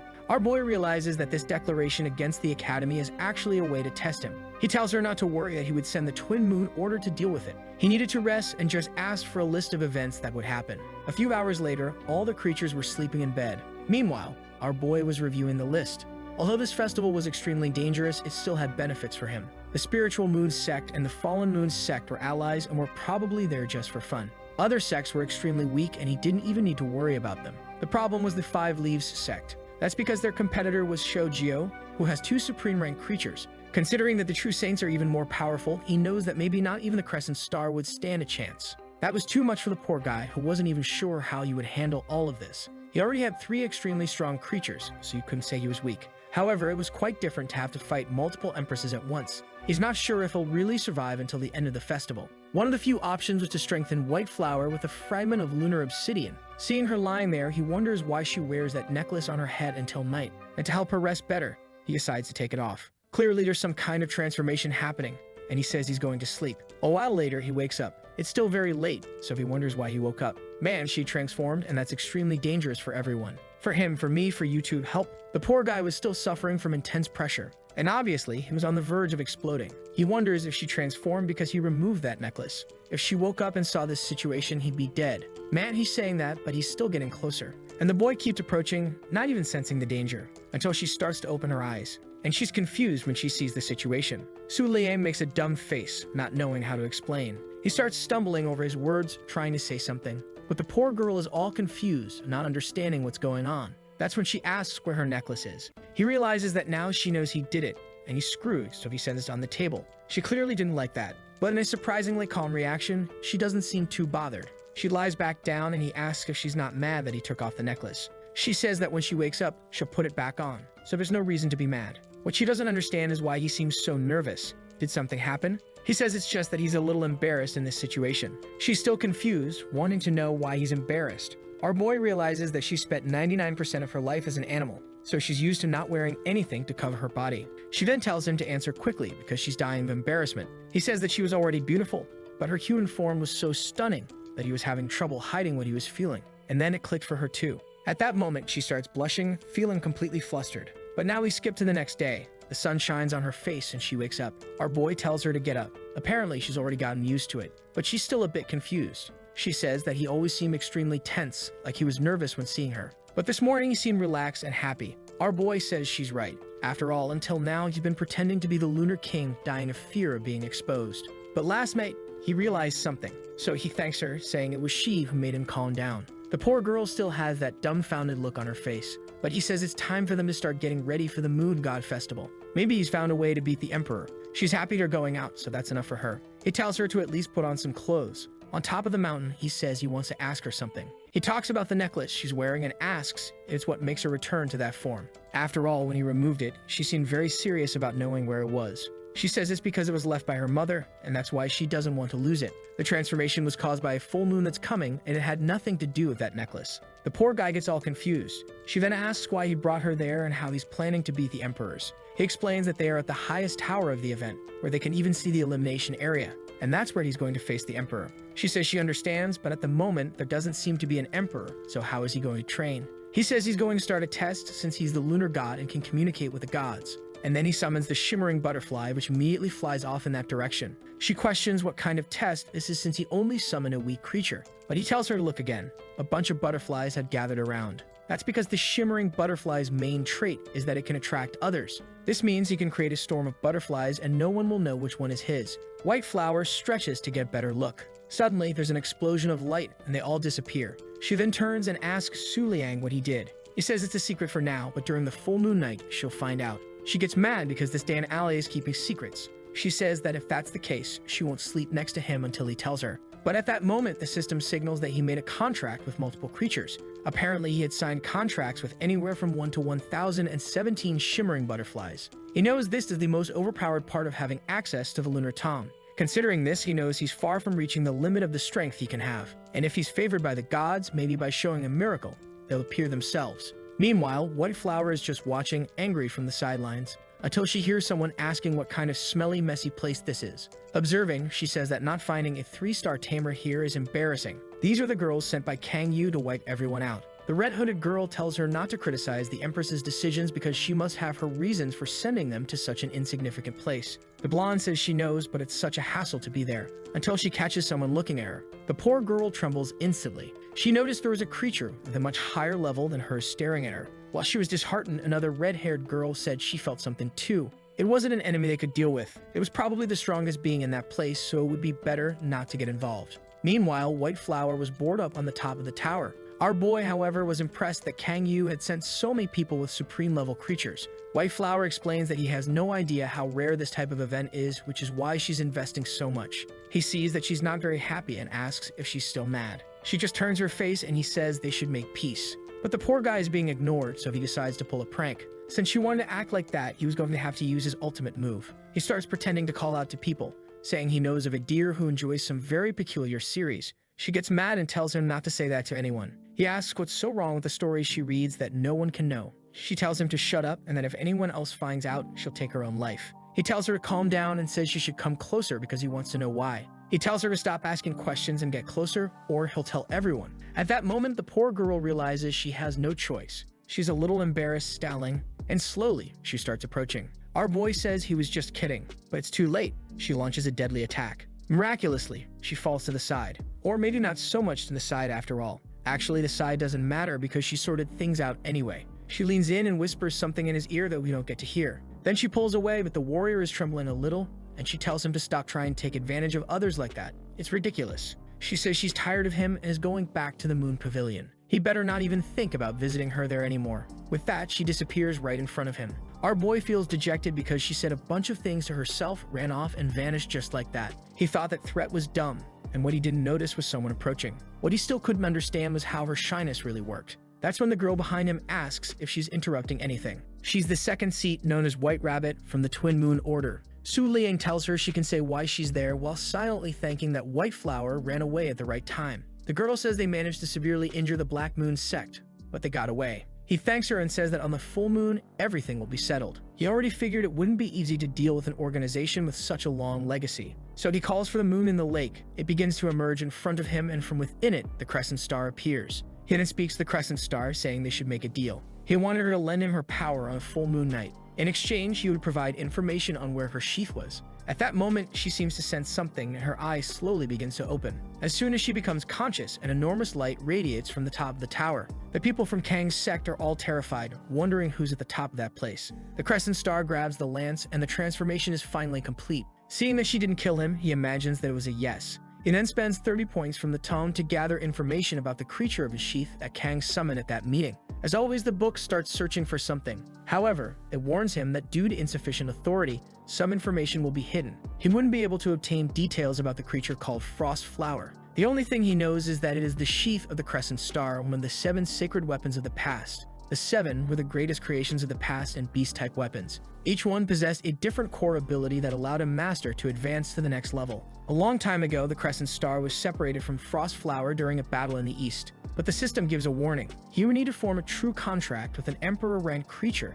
to have enough strength to survive this fight in the eastern region. He already knows that for such a requirement, she must have a Supreme Lord-ranked creature, and the problem is getting the sheath from them. He then says that Frost Flower is in the eastern region. The Crescent Star doesn't seem to react. He then warns her that to get it, they would have to fight against the Queen of Feathers from the frozen forest. That doesn't seem to excite her much. And suddenly, she turns around, clenches her fists, and our boy is just watching. Currently, there's no chance that the Twin Moon Order could defeat this Celestial Queen. She would be a target dozens of times stronger than Kang Yu, who is already going to be a problem for him to defeat in 3 years. However, he could see that the Crescent Star was desperate. He mustered up some courage and said that for this, he would ask for 3 years. If she gave him that time, he swore he would take down the Queen of the Frozen Forest. The Crescent Star turns, looking a little confused, and he wonders why he promised something like that. He's even feeling insecure that she won't believe he can actually do it. Once again, this woman says nothing. She then speaks, saying that for hundreds of years, the seven weapons had always been against the Butterfly Moon Goddess. She had always been hostile and harbored hatred.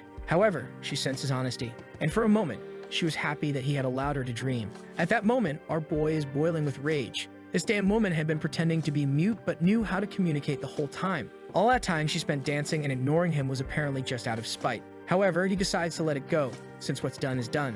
So he says he'll do his best to keep this dream alive. But he wants to know if she's finally going to give in. She says that the rivalry goes way back, and if he truly wants to conquer the sheath, a true union wouldn't be impossible. However, if he wanted to reproduce, it couldn't be done without the sheath. What does she mean by that? Our boy is as confused as we are. Meanwhile, in the Academy's welcoming hall, the blonde girl is shouting that he doesn't know what the child said, and the goth girl tells her that she'll say it one more time and orders her to leave. Kang Yu had already declared war against them, so trash like her shouldn't be around. Her friend appears behind her and tells her it's better to stay quiet. That girl is a direct descendant of the curved moon of the Blue Sea, and not even Kang Yu could do anything against her. The red-haired girl approaches and asks if she isn't Princess Bai Yu. She says she knows Bai Yu has a sacred body, but she's 10 years too young to be challenging the people there. This so-called sacred body allows any lunar beast to use its full power when controlled by her. The princess responds that if she's going to lose, they'll have to find out, but that building was sponsored by her empire. And as a princess, she gave the order that none of them were allowed in, so they can turn back. The girl starts losing her cool, telling her not to push her luck. But the princess just smiles and throws her aura in everyone's face. However, who shows up is the Silver Bunny from our boy's organization, saying to let them through because it's the Lunar King's order. The red-haired girl recognizes that this girl belongs to the Twin Moon Order, and she simply repeats, telling the princess to let them pass. The princess smiles and tells Sister Bunny that it's fine then. With that, Kang Yu's girls finally enter. The princess then asks Silver Bunny what seat she holds in the Twin Moon Order. She responds that she's the second seat and asks why. The princess just says that in that case, the 12th seat must be only a bit stronger than her. But she guarantees that in 3 years, she'll be strong enough to challenge the first seat. Silver Bunny simply says she's looking forward to the day they can fight side by side. But she's already thinking that this girl is extremely arrogant. Still, once the challenges begin, they'll finally see the power of this sacred body. One night before the full moon, someone hides behind a tree while others are passing by. She's confident because the guards are too weak and no one senses her. She asks if everyone is having fun. A drop on top of a leaf replies that yes, but they should be careful because they're in the northern region. The other responds that they're there out of curiosity to see what happened to the Black Moon sect. Not only do they want to know who will win in the end, but also which beasts favor the moon god. After all, at this moment, he seems like a one-star tamer. So how will he defeat an emperor? She then asks why the guy above isn't saying anything. He replies that the fact the Lunar King is a one-star tamer is actually the most frightening thing of all. Meanwhile, our boy is still up on that tower. Please wake up already. Suddenly, he sees a light in the distance and seems to notice something approaching. Man, they blew up his tower. From below, it was that damn antelope who says she finally managed to kill that cursed guy. She congratulates Black Whale for helping her figure out exactly where he was. The guy asks how they're going to escape from there. She says it doesn't matter because she's taken down the Lunar King. From now on, the gods would look favorably upon her. However, that's when she feels something strange. Up above, our boy congratulates the moon in the lake and immediately calls for the Crescent Star, who now likes him and shows up right away. He tells her to open her eyes, and the moment she does, she's ready for battle. Antelope realizes she's in trouble. She slams her hand on the ground and activates a teleportation zone. A second later, she's gone, leaving the two behind. The guy shouts her name because not only did that damn girl abandon him, but also the beast. The antelope from the girl creates a barrier, but Su Lang simply raises his hand and sends the Crescent Star. The attack explodes the tower and man, the two idiots disintegrate. Meanwhile, the antelope thinks she's safe, having gotten so far away, until she feels something coming. When she looks back, there's already a green energy. Another poor soul swept away. In the competition arena, Xiaoju is telling everyone that the tournament is about to begin. She's not going to miss a single detail, so everyone better hit that like button. The little streamer is all excited today with hundreds of times more viewers than usual. It's all because the beasts favored by the Lunar King will finally be revealed. On stage, others comment that it's too early to start as the full moon hasn't fully risen yet. The girl tells them not to worry about that because whether they win or lose doesn't matter. As long as they get to witness the battle between the emperors and survive, that's enough. After all, the fight between them is just the beginning of everything. But it would be nice if that damn girl were eliminated. Allowing her to continue evolving would be a problem in 3 years. With that, the host thanks everyone for being there and says she'll go over the rules one more time. To participate, you got to be under 20 years old. Secondly, you had to choose your beast at the start and couldn't summon anything else after the battle began. Additionally, anyone could forfeit in the middle of the fight. Fourth, it was forbidden to attack the audience or the beast masters. She says that's everything and now the tournament will officially begin. At that moment, the princess asks her aunt if she can be the first. Her aunt says not yet because the full moon wasn't in the sky. Besides, she needed to be protected to help the Lunar King in his fight against Kang Yu in 3 years. Our boy is watching the battles from afar. Everything had begun,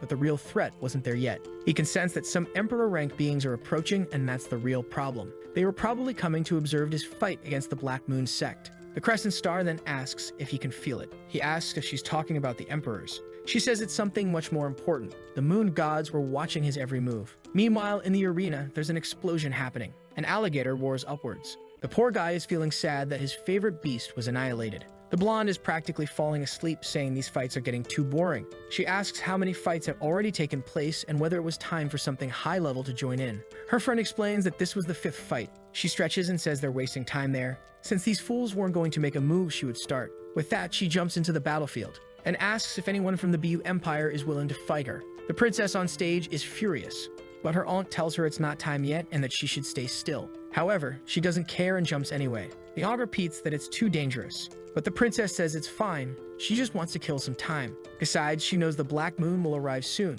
so she wants to have some fun. The blonde asks if the kid is sure she wants to go up against her. The princess responds that soon the full moon will rise and they won't have time for fun. That's why she wants to take the chance to shut up those disgusting southerners. Obviously furious, the blonde says that won't come cheap, but someone puts a hand on her shoulder. It's the red-haired girl who says she'll take over from here. Her friend finds it strange, asking why she wants to fight a 3-star child. But she starts to imagine that the redhead might have some kind of plan. Maybe she wanted to take this opportunity to accidentally kill the girl. However, the blonde still wants to fight, saying that the redhead is being too arrogant by stealing her spot like that. But the friend just gives her a stare and she quiets down.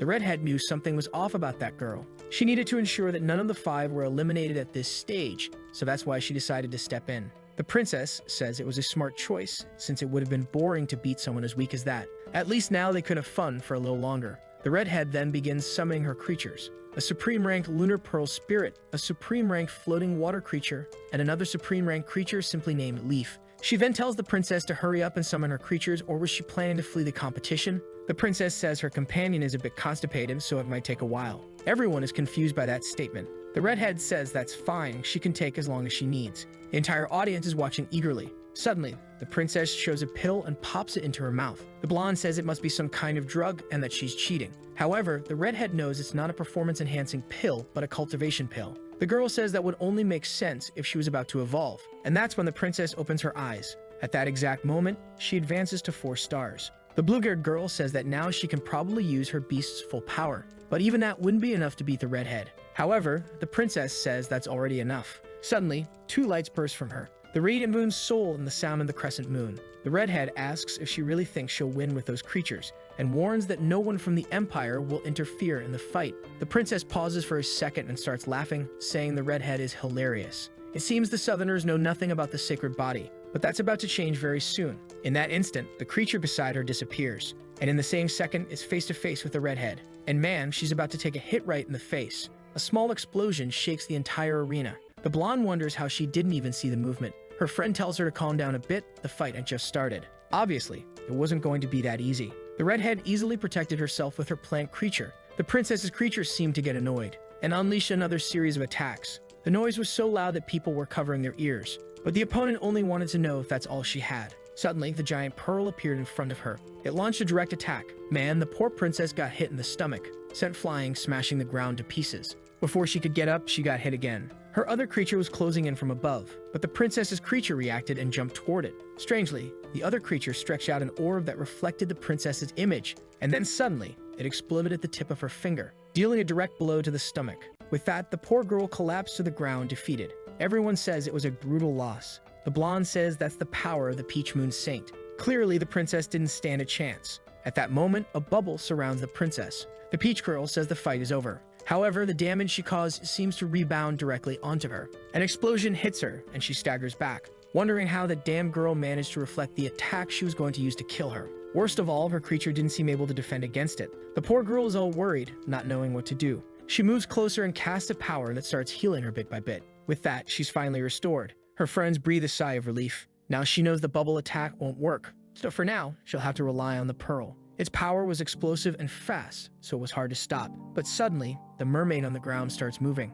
Strangely, she seems to be undergoing a mutation. Even after being nearly defeated, she rises. Peach wonders how that's possible. The attack goes head-to-head with the pearl, which, being distracted, ends up partially shattered. Peach had never heard of a favored beast reviving so quickly. Could the sacred moon body really be that powerful? The princess smiles and says it's time to start everything. This game is coming to an end. The full moon begins to rise, and her creature starts roaring. Everyone knew it would become stronger under the moon's light, but this was a bit much. Peach couldn't believe that a sacred body could make up for the 3-rank difference between them. From a distance, our boy was observing everything, noting that invoking the sacred moon body was truly impressive. Her creature had grown gigantic and leaped toward Peach. With a tail swipe, it hit the arena. The poor girl was worried about being struck, but of course the target was her creature's. Suddenly, the princess's creature leaps into the air and seems to start flying. Peach is confused, wondering what the princess is planning. From above, the creature sends another tail swipe, but then a guy in a hood appears and says she's too arrogant for someone whose only advantage is her body.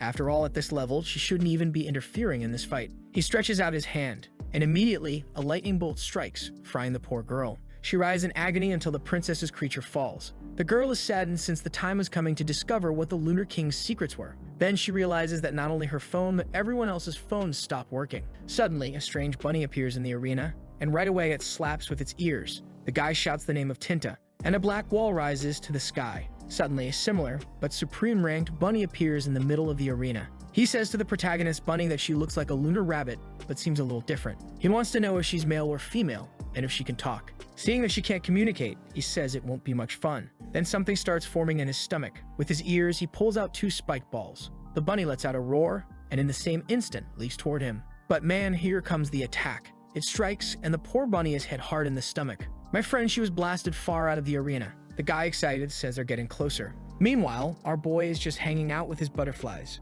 From atop a building, White Flower asks what they're going to do. He says for now, no one should worry. That bunny's recovery ability is stronger than even the sacred body itself. But suddenly, both the moon and the crescent flower seem to sense something. Above the arena is the Lightning Moon Princess, who sends an attack toward the arena. Once again, the city is about to be completely destroyed. Almost everything is obliterated, except for a barrier they had raised. It had been put up as a countermeasure in case something like this happened. But she's worried about what happened to the Lunar King. Strangely, though the castle he was in seemed untouched, the Lightning Moon Princess says that's impossible. How could even an attack like that not make the Lunar King move from his position? But our boy is terrified. The moon in the lake had already protected him from several attacks from the Crescent Star. But this time, her energy was almost completely drained by the attack from the Lightning Moon Princess. At that moment, the Crescent Star steps forward and says she'll handle it. She leaps into the sky and begins floating in front of the moon. She raises her hand as if asking for something. People wonder if this is some kind of counterattack. At that moment, the Lightning Princess pulls out 2 weapons. Both merge and transform into 2 other women. They were eager to fight the Crescent Star, as she was a famous weapon. They charge forward, saying that she only had a chance in the past era because they didn't exist back then.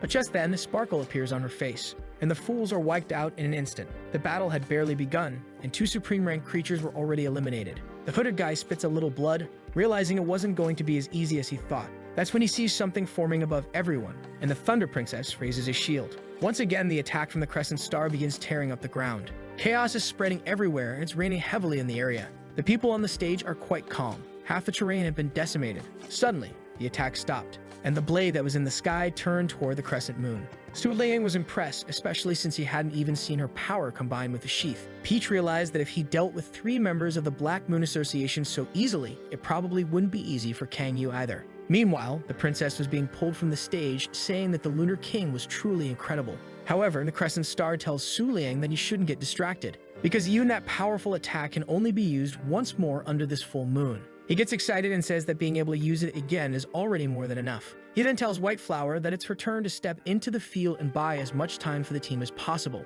As usual, she's not too thrilled about being ordered around, but our boy tells her to follow the plan. They're just preparing for the arrival of the real emperors. And that's when he notices something. He was curious to see her appearance under a full moon. Who could be coming and how dangerous will it be? Meanwhile, the mages think that winning a 3-on-1 fight would be good enough. Behind the Black Rabbit, something begins to rise. He turns around to see what it is, and our boy's little bunny is back fully healed. He realizes she has high regeneration and says this is going to be fun. She leaps toward him and he says she's still too clumsy. With that, he starts spinning his ears. Man, she goes head to head without hesitation, but there's something else coming from above. He slices her ear, but it quickly regenerates. He starts to get confused, wondering how a beast could recover so much of his body like that. So he speeds up and cuts her 3 more times. But the next second, she's back again. The poor guy is trying, but he's already exhausted and can't manage to kill her. He begins to think that maybe the best idea is to trap her and get out of there. With that, he throws his ears up and announces that he's going to finish this. He lands a full-on attack on her. Once again, an explosion rises, destroying everything.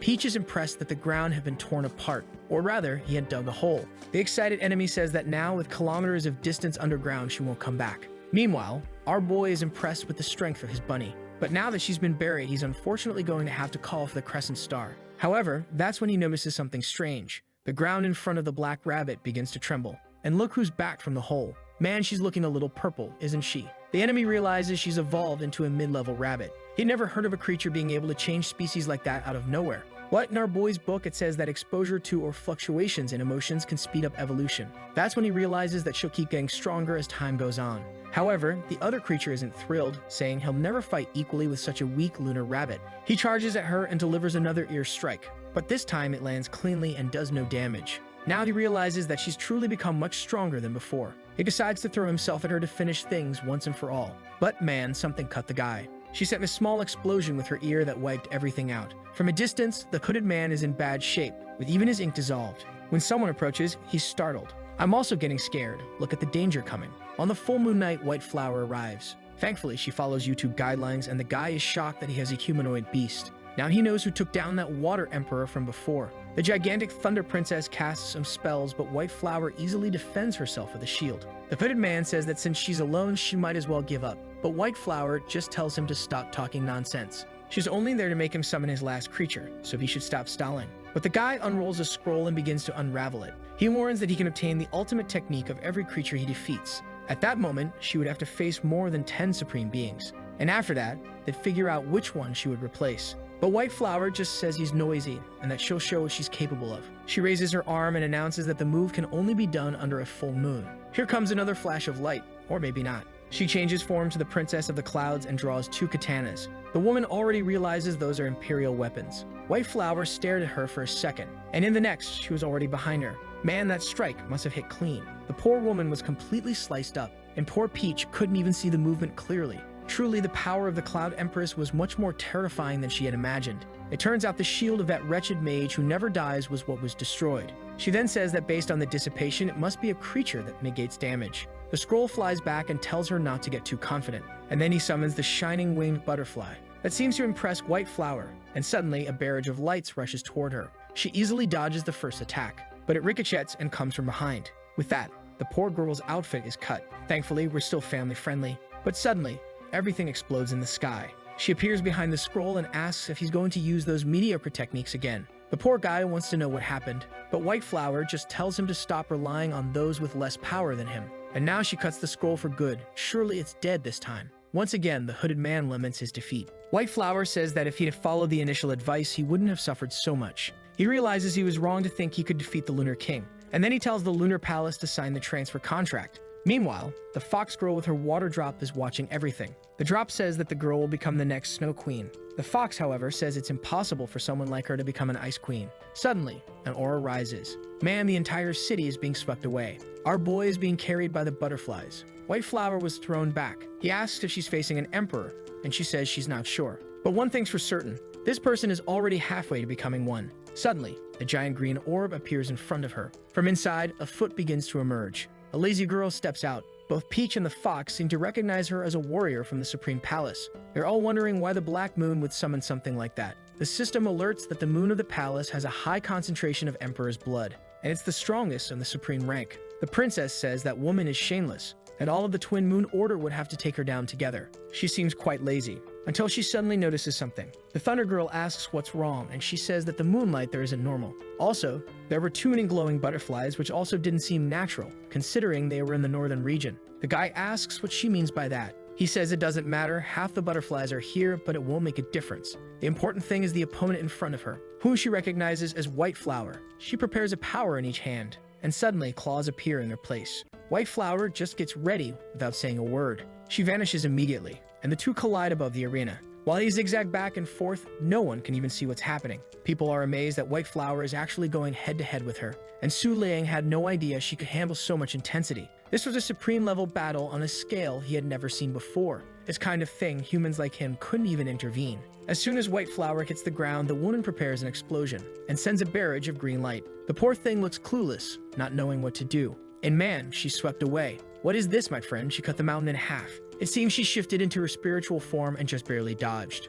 But it was close. Our boy almost died without realizing it. Once again, his bunny saved the day, or he would have been hit head-on. And the bunny reconstitutes itself, and Su Liang knows. The more emotions it carries and the longer it's under the full moon, the stronger it will become. This means it's still far from its limit. And once again, it throws itself into the fight. Meanwhile, poor White Flower is taking a beating. The green girl is the moon of the Treasure Palace, but I'll just call her Treasure to keep things simple. At that moment, Treasure takes a grab from the bunny. She asks how they have the nerve to make such a sneaky attack. And man, she's slammed into the ground. White Flower slowly approaches. She prepares her two blades, looks down, and sends an explosion in her direction. The hooded guy tells the Thunder Girl to help. She raises her hands to the sky, gathering all the power she can. But strangely, the clouds seem to dissipate. She's confused, not understanding what's happening. Beside her is a greenish figure staring. She wonders when that damn crescent star got there. But she tries to conjure power again, knowing she needs to save that girl. Yet strangely, the crescent moon ignores her completely and walks away. Another explosion added to the collection. The bunny and White Moon retreat, and Treasure asks how two useless beings like them dared to attack like that. She begins to prepare a sphere in her hand and says that now they will know fear. A barrage of green moons is launched. Once again, White Flower is torn apart, but she easily dodges in her astral form. Meanwhile, the bunny, on the other hand, is getting shot at. She has to hide behind the bunny. That's because the ability has a usage limit, and if it exceeds it, she'll actually be cut. For now, she also has to rely on this regeneration to stay alive. The problem is that won't last forever. She knows at most she'll gain a minute, but then she notices something. A sequence of attacks is coming from behind. They strike the green moons, and Treasure wonders what's going on. Obviously, it was the crescent star that had joined the chaos, and Treasure says that damn star arrived at the wrong time, just as she was about to win. But White Flower found the opportunity she needed to finish this for good. She stretches her blades to the side, and they dissolve. She places her hand on her head and sends a little signal. Our boy wonders what kind of shameless pose that is, but the power begins to accumulate. She begins condensing all the energy around her, and from a distance, Treasure has no idea what's happening. A tornado forms behind the rabbit, and she starts wondering who this girl really is. White Flower reveals that she is the true moon chaser, and if she survives this attack, maybe she'll be accepted as an apprentice. But Treasure laughs, saying she's old enough to be her mother. A green and black circle starts forming in the sky. Treasure warns that everything will turn to ashes. But White Flower just extends her arm and summons a giant deer in her direction. It materializes and headbutts the circle directly. Once again, there's a small explosion. Smoke covers the entire field, and no one in the audience has any idea what's going on. The hooded guy laughs, saying it's ridiculous that the Lunar King had no chance against him. I don't know what that fool is talking about, especially since our boy is standing there quite calmly. However, he looks to the sky and wonders if the gods enjoyed this spectacle. But now that the appetizer has been served, it's time for the banquet. The audience is scared because everything has become dark. The moon begins to be covered, and Su Liang says that lately his heart had been racing. But in this moment, right before the fight with the Emperor, he feels completely calm. White Flower asks if he's really that confident, and he replies that he doesn't see how it's possible for him to lose. White Flower, startled, asks if he's sure, He says yes, even though it sounds arrogant like the old Lunar King. The people of the Black Moon brought back some old memories in his head, but they seem more like hallucinations than memories. He remembers growing up with the girls of the Northern Palace and always being treated with great care. He recalls that when he was younger, to verify the authenticity of his memory, he wrote a book in English. But all these memories were erased by an entity. The truth is, there never was an old version of him. He was always himself. He was born into this world with the memories of his former life on Earth. However, at some point, they were all erased. Until 2 months ago, when he hit his head and finally remembered everything. But that already showed that there were some extremely dangerous entities. Just as the people of the Black Moon said 3 years ago, he had a very important pet. And he knows that this is the key to becoming God's apostle. A giant paw begins to descend from the sky. Horns and long hair. Miraculously, I thought it would be a girl, but it's actually just a giant goat. And man, talk about giant. The colossal creature stares down at the entire arena. The arena still has that barrier, but it won't last much longer. Our boy knows that as soon as it falls, innocence will die. The giant goat says that the Black Moon cult has become decadent for summoning her for something like this, and asks who the opponent is. He asks for help in killing God's apostle. She looks in disbelief and says that for them not to be able to handle a weak region like the North, the organization has truly fallen. But since that's the case, they'll have some fun before the end. Su Liang stands there with his butterflies, all stylish. But suddenly, he pulls a liquid from his pocket. He tells White Flower that he pulled out Wing Fang Tong body fluid. That's right, folks. And our boy confidently spills a drop of it. No one knows where it's coming from, just like them. Obviously, they're confused, wondering why he threw it on the ground. But he says it will help them find an easier path. White Flower remains confused, not understanding what he's talking about. Suddenly, a buzzing sound is heard behind her. Everyone in the audience turns to look. From afar, a strange yellow cloud is approaching. Our boy says he has always been the owner of the Moon Book, and as the apostle of the northern region, he would gather all the butterflies, and at the same time sign a contract with each one of them. A few days ago, he sent a message to each of the others he already controlled, and all of them from various regions began to escape. Even those who had formed contracts had their contracts broken. And to distract everyone, he brought butterflies from every part of the north. All of this was to prepare for the battle with the Emperor. At that moment, he finally opens the book. The girls wonder if the Lunar King is really going to summon an Emperor-level creature. Everyone is eager to know what he's going to bring to the table. Suddenly, all the butterflies seem to separate from him. Someone calls them idiots and says the butterflies are retreating. But Peach already knew. Soon that place would become a battlefield between emperors. He looks up the sky and asks if the moon goddess is watching, and if this opening of the festival was enough to whet her appetite. If she was watching, it was time to perform a miracle. The goat thinks that even though these creatures are weak, having so many of them is annoying. As much as she wanted to slap that kid, she didn't want to do it. She knew that if she wiped out so many lunar creatures, she would never receive their favor. And our boy is smiling, thinking that everything is almost ready. He had made a contract with over 1,300,000 butterflies. Suddenly, the entire book starts moving. He was only hoping for another page. He knew that was the hardest page to turn in the history of the Moon Book. He never imagined that the information about the 7 weapons had been hidden. This book held many secrets that had been erased from his memory, and he knew that with the original power it should have contained, he would be much further along by now. Suddenly, he feels something, and that page begins to turn. A golden energy rises into the sky. The fox is startled. She felt the aura of a terrifying emperor and wonders what it could be. Suddenly, Kang Yu reveals herself hiding there. She says that indeed the Lunar King will meet his end at this festival. With that, she starts to disappear, saying there's nothing more to see, and she vanishes into thin air. The fox is confused, wondering how long that wretched girl had been standing right behind them. As Su Liang's butterflies seem to start gathering, a huge wing appears in the sky, and the people in the arena are even crouching down. But one is even crying, saying she never expected to witness such a miracle in her life. The hooded man asks the goat if she thinks she can beat that thing, to which she suddenly giggles and turns around crying, saying there's no way to beat that thing ahead. They had lasted a long time, but the Black Moon cult had come to an end. There was no way for them to win anymore, so it was time for everyone to give up. They would have to close the curtain because they didn't belong to this era. He's confused, not understanding why she's so afraid. And the goat says she's lived a long time, but has never heard of a true apostle of the gods. However, it seemed there was one before her now. What appears on the field is the butterfly guarding the palace. The hooded man wonders what kind of emperor-level creature that is. It merely flaps its wings and an earthquake begins to sweep through the entire region, knocking everyone out. Even the thunder giant collapses to her knees. Not even our boy's creatures can stay on their feet. The poor fox is taking a hit by association. No one told her to stick her nose where it didn't belong. She knew that not even in the entire central region was there a being as powerful as that.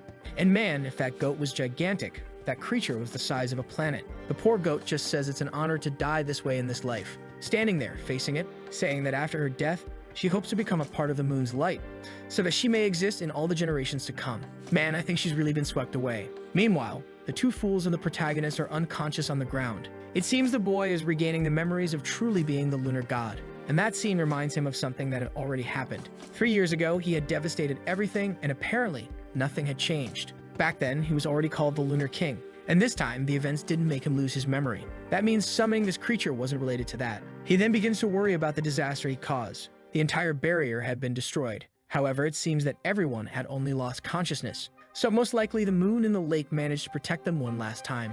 Probably the creature he summoned had no idea he had lost his memory. And if there's one thing he learned from this battle, it's that he needs to remember who he truly was as quickly as possible. The poor remnants of the Black Moon cult lay defeated, their leader having sacrificed 20 years of life to drain energies from the Black Moon to survive that attack. But Su Liang simply tells him that today's battle had no meaning at all. The old man agrees, saying that's true, since the gods weren't watching him.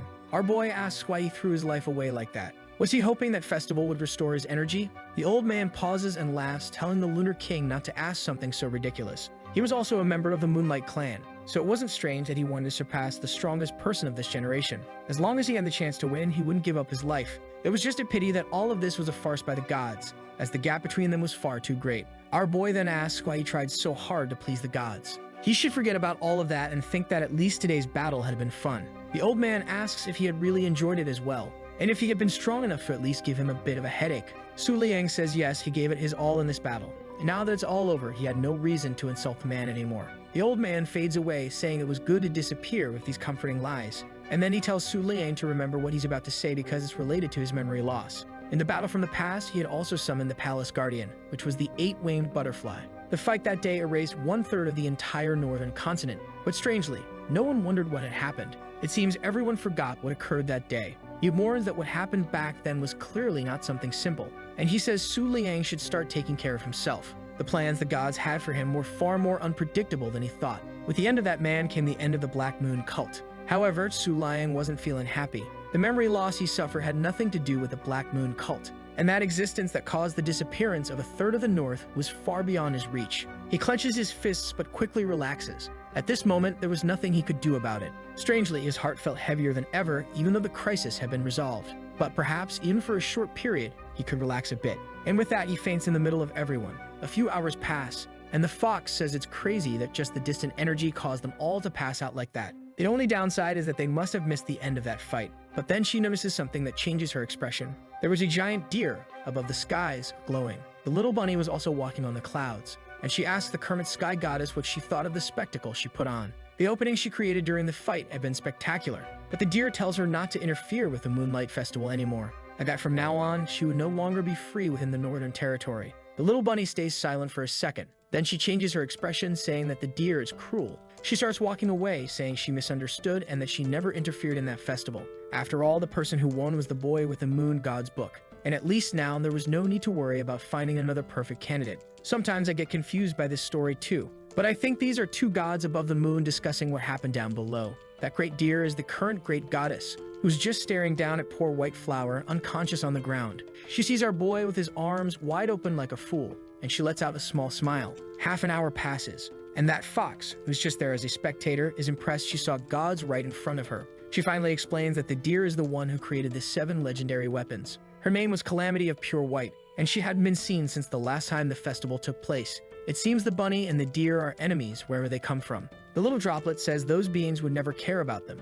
It's better to pretend they didn't see anything and never speak of it to anyone. But someone asks what they're talking about. One of the girls from the prayer group shows up, asking if a divine creature had really appeared. The two fools are shocked because they didn't even notice her approaching. The little bird in her hand says not to worry, the divine being had already left. But the fox just points and tells her to stop playing tricks and say who she really is. She introduces herself as a simple mortal, the administrator of the pet area of the Twin Moon Order, which belongs to our protagonist. She never imagined that two people from such a distant empire would be there, so she came to apologize. And this person in her hand had something to say. The bird suddenly locks eyes with them. Apparently, it's not weak, as the two are startled. She kneels down and seems to recognize the gaze. The little bird flies into the air and begins emitting a light. Man, and now it's all hairy. That's the Guardian of the Moon, part of our protagonist's sect. She warns them that they invaded the north without her permission, so they're banned for a year from coming to that place or transmitting any information. If she hears of anything like that, the two will be exterminated. She says she cannot interfere with the Moonlight Festival. But when it comes to the north, she still has the authority to punish whoever goes there.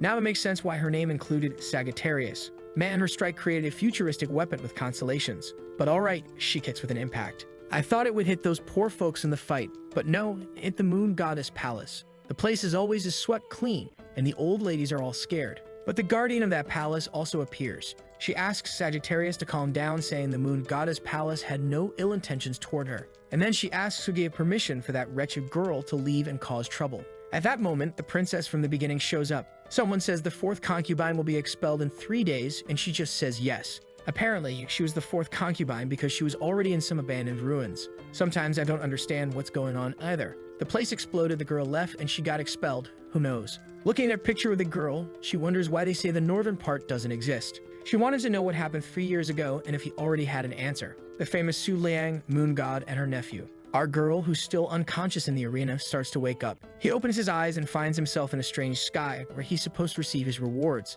But when he looks to the side, he sees something strange. There was a like on this video that helps Mamoru make more juicy content for his viewers, activate the cheeky little bell, and I'm out.